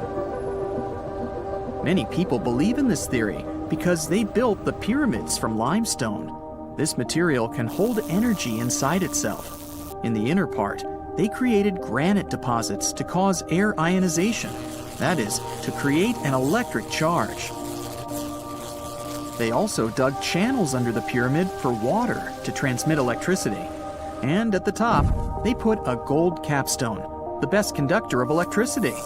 So, this is how you get a great power generator. Different cultures used similar technologies to create electricity all over the world. But these are all theories. If it had been working, humanity would have used these technologies today. There are mentions of the metal industry, chemistry, engineering, physics, mathematics, and astronomy in some ancient records. Most scientists don't believe in all these things. We know the detailed stages of the technology's development in different cultures. In the 21st century, scientists, historians, and anthropologists can track the evolution of all modern devices. If people had created some technological inventions in ancient times, the history of the world would have looked different. Perhaps all the achievements of antiquity could have been wiped off the face of the earth by global cataclysms, and it can happen to us. Just imagine how people would dig up a laptop in 5,000 years. Perhaps they wouldn't understand what kind of device it is. Another Egyptian wonder surrounded by mystery is the statue of the Sphinx. The Egyptians carved it out of a single massive piece of limestone about 4.5 thousand years ago. But scientists still don't know the exact date of its construction or who built it. People painted the Sphinx in different colors, so it looked much brighter and more vivid in the distant past. It was shining just like the Great Pyramids. Anyway, time hasn't only changed its appearance, but its name too. Initially, the Egyptians called it Hor-Mekhet. The Greeks renamed it the Sphinx about a few hundred years after it had been built. The Sphinx emphasized the greatness of the rulers of Egypt. It also performed a symbolic function of a watchdog guarding the tomb of the pharaoh and the paths leading to it. This version sounds realistic, since archaeologists have discovered many secret entrances at the foot of the Sphinx. Perhaps these rooms and intricate tunnels lead to underground halls with treasures. And treasures don't always mean gold and jewelry. According to legends and theories, the Sphinx guards the Hall of Records, the storage of all humankind's knowledge. The information about the ancient mythical state of Atlantis could be there. You can find many detailed maps of the internal dungeons of the Sphinx on the internet. They show structures 12 stories deep under the statue. It looks like a small city filled with gold, scrolls of knowledge, and various ancient artifacts. But don't believe all these maps. These are just theories. Several thousand years have passed, but people have very little information about it. Archaeologists know that there are still many strange and exciting things about the Sphinx that are still undiscovered. Some locals are afraid to research because they believe they can awaken something terrible from the underground depths. Therefore, It's mostly scientists from other countries who conduct the excavations. In 1998, scientists discovered strange tunnels leading to empty rooms under the Sphinx. They realized that some people tried to get there through tunnels in the past, and maybe those people took all the treasures that were there. One of the legends says that some powerful artifact lays beneath the Sphinx. Its technology can change the whole world, but the locals are hiding it because it can damage the planet. Some believe that you can find evidence of unknown technologies painted on the granite walls in the pharaoh's tombs. But most likely, these paintings and signs tell us the myths and legends of ancient Egypt. But what if Egyptian symbols and drawings are detailed instructions for using ancient technologies? What if the locals that lived at that time thought, people in the future won't be able to get energy themselves. Let's leave some detailed instructions for them. Anyway, there are many riddles and theories. In reality, the search for answers is a dangerous undertaking, since it's not easy to get into the underground halls. Excavations can ruin the structure of the entire Sphinx. Any person inside the tunnels may get lost and never be able to find their way back. Besides, it costs a lot of money. Now, what would be awesome is if people could invent some device that could scan underground areas and show their detailed models. We're in the Caribbean, and these are the Taino people. Scientists have long believed that they were the first inhabitants of the Greater Antilles, and those people were roaming the Isles long before Columbus discovered this place. However, a recent discovery showed that there were some other peoples living there. These guys are called the archaic people, and they are now known for being good at using stone tools. They've used a whole bunch of polished tools, such as hammers, axes, and whatsoever. We still haven't found out how they managed to invent and produce all those tools without special equipment. Scientists are now looking for a sort of necropolis or a similar archaeological site to find out more about these people. Another curious settlement was found a couple of years ago, not far away from Florida. This one is pre-Columbian too, but it seems that the dwellers there were more into fashion than crafting using stone tools. The scientists discovered a complex of 37 oyster shell rings. There were many households with these rings, and the locals would produce beads from the shells of marine creatures. By the way, long ago, beads weren't intended only for fashion, but they were also an important social instrument. People would sew them on their clothes to manifest their power or wealth. Sometimes archaeologists manage to discover whole cities. This is exactly what Eleni Korka, an archaeologist from Greece, did. She found the lost city of Tania back in 2018. It wasn't a lucky coincidence. The whole search took as much as 34 years. By the way, Tania was even considered a mythical city. The city of Tania was a Trojan-founded city, and the ancient texts claimed it was incredibly wealthy. Well, seems like the texts were true. The archaeologists found around 200 coins on the site. Some jewelry was found there too. For instance, there was an iron ring with a seal. They also found a gold coin that was supposedly used to pay for a journey to the afterlife. Yeah, back then, people believed that it existed, and they needed to pay for a ticket to get there. The discovered clay, stones, and marble floors help us imagine what their dwellings looked like. And the archaeologists also found some vases there. One of the earliest examples of human-made art is located in the cave of Altamira in northern Spain. The paintings in a Paleolithic cave are so special because they're not monochrome, but have several colors combined. Still, these earliest masterpieces were hidden for a long time. They were only discovered in 1868, and today, this cave is a UNESCO World Heritage Site. Despite how old these paintings are, they're well preserved because they've been well isolated for all this time. Since the gallery was located deep in a cave, it was almost impossible for external climatic influences to ruin these prehistoric masterpieces. We are now in England, 2009. Meet Terry Herbert, a member of the Blockwitch Research and Metal Detecting Club. One day, he was casually inspecting plowed farmland in Staffordshire with a metal detector. I guess he must have wanted to find something special, but I bet he didn't expect to find what he actually stumbled upon. He discovered something that scientists later called the largest hoard of Anglo-Saxon gold and silver metalwork ever found. There's a list of items discovered, but if I start reading it to you, it's going to take me a really long time. To make a long story short, the archaeologists found 11 pounds of gold, 3 pounds of silver, and about 3,500 pieces of jewelry. No wonder this discovery is called the Staffordshire Hoard. The Birmingham Museum and the Art Gallery and Potteries Museum chipped in and bought the entire collection for over £3 million.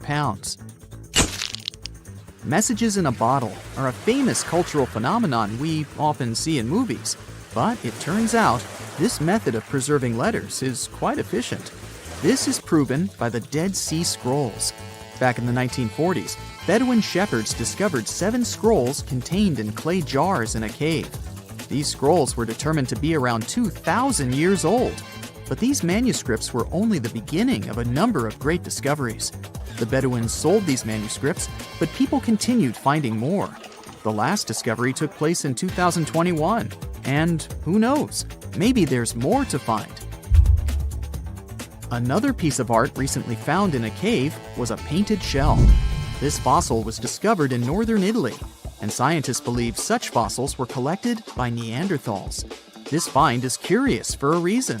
Neanderthals are believed to have been quite primitive, but this shell proves the opposite.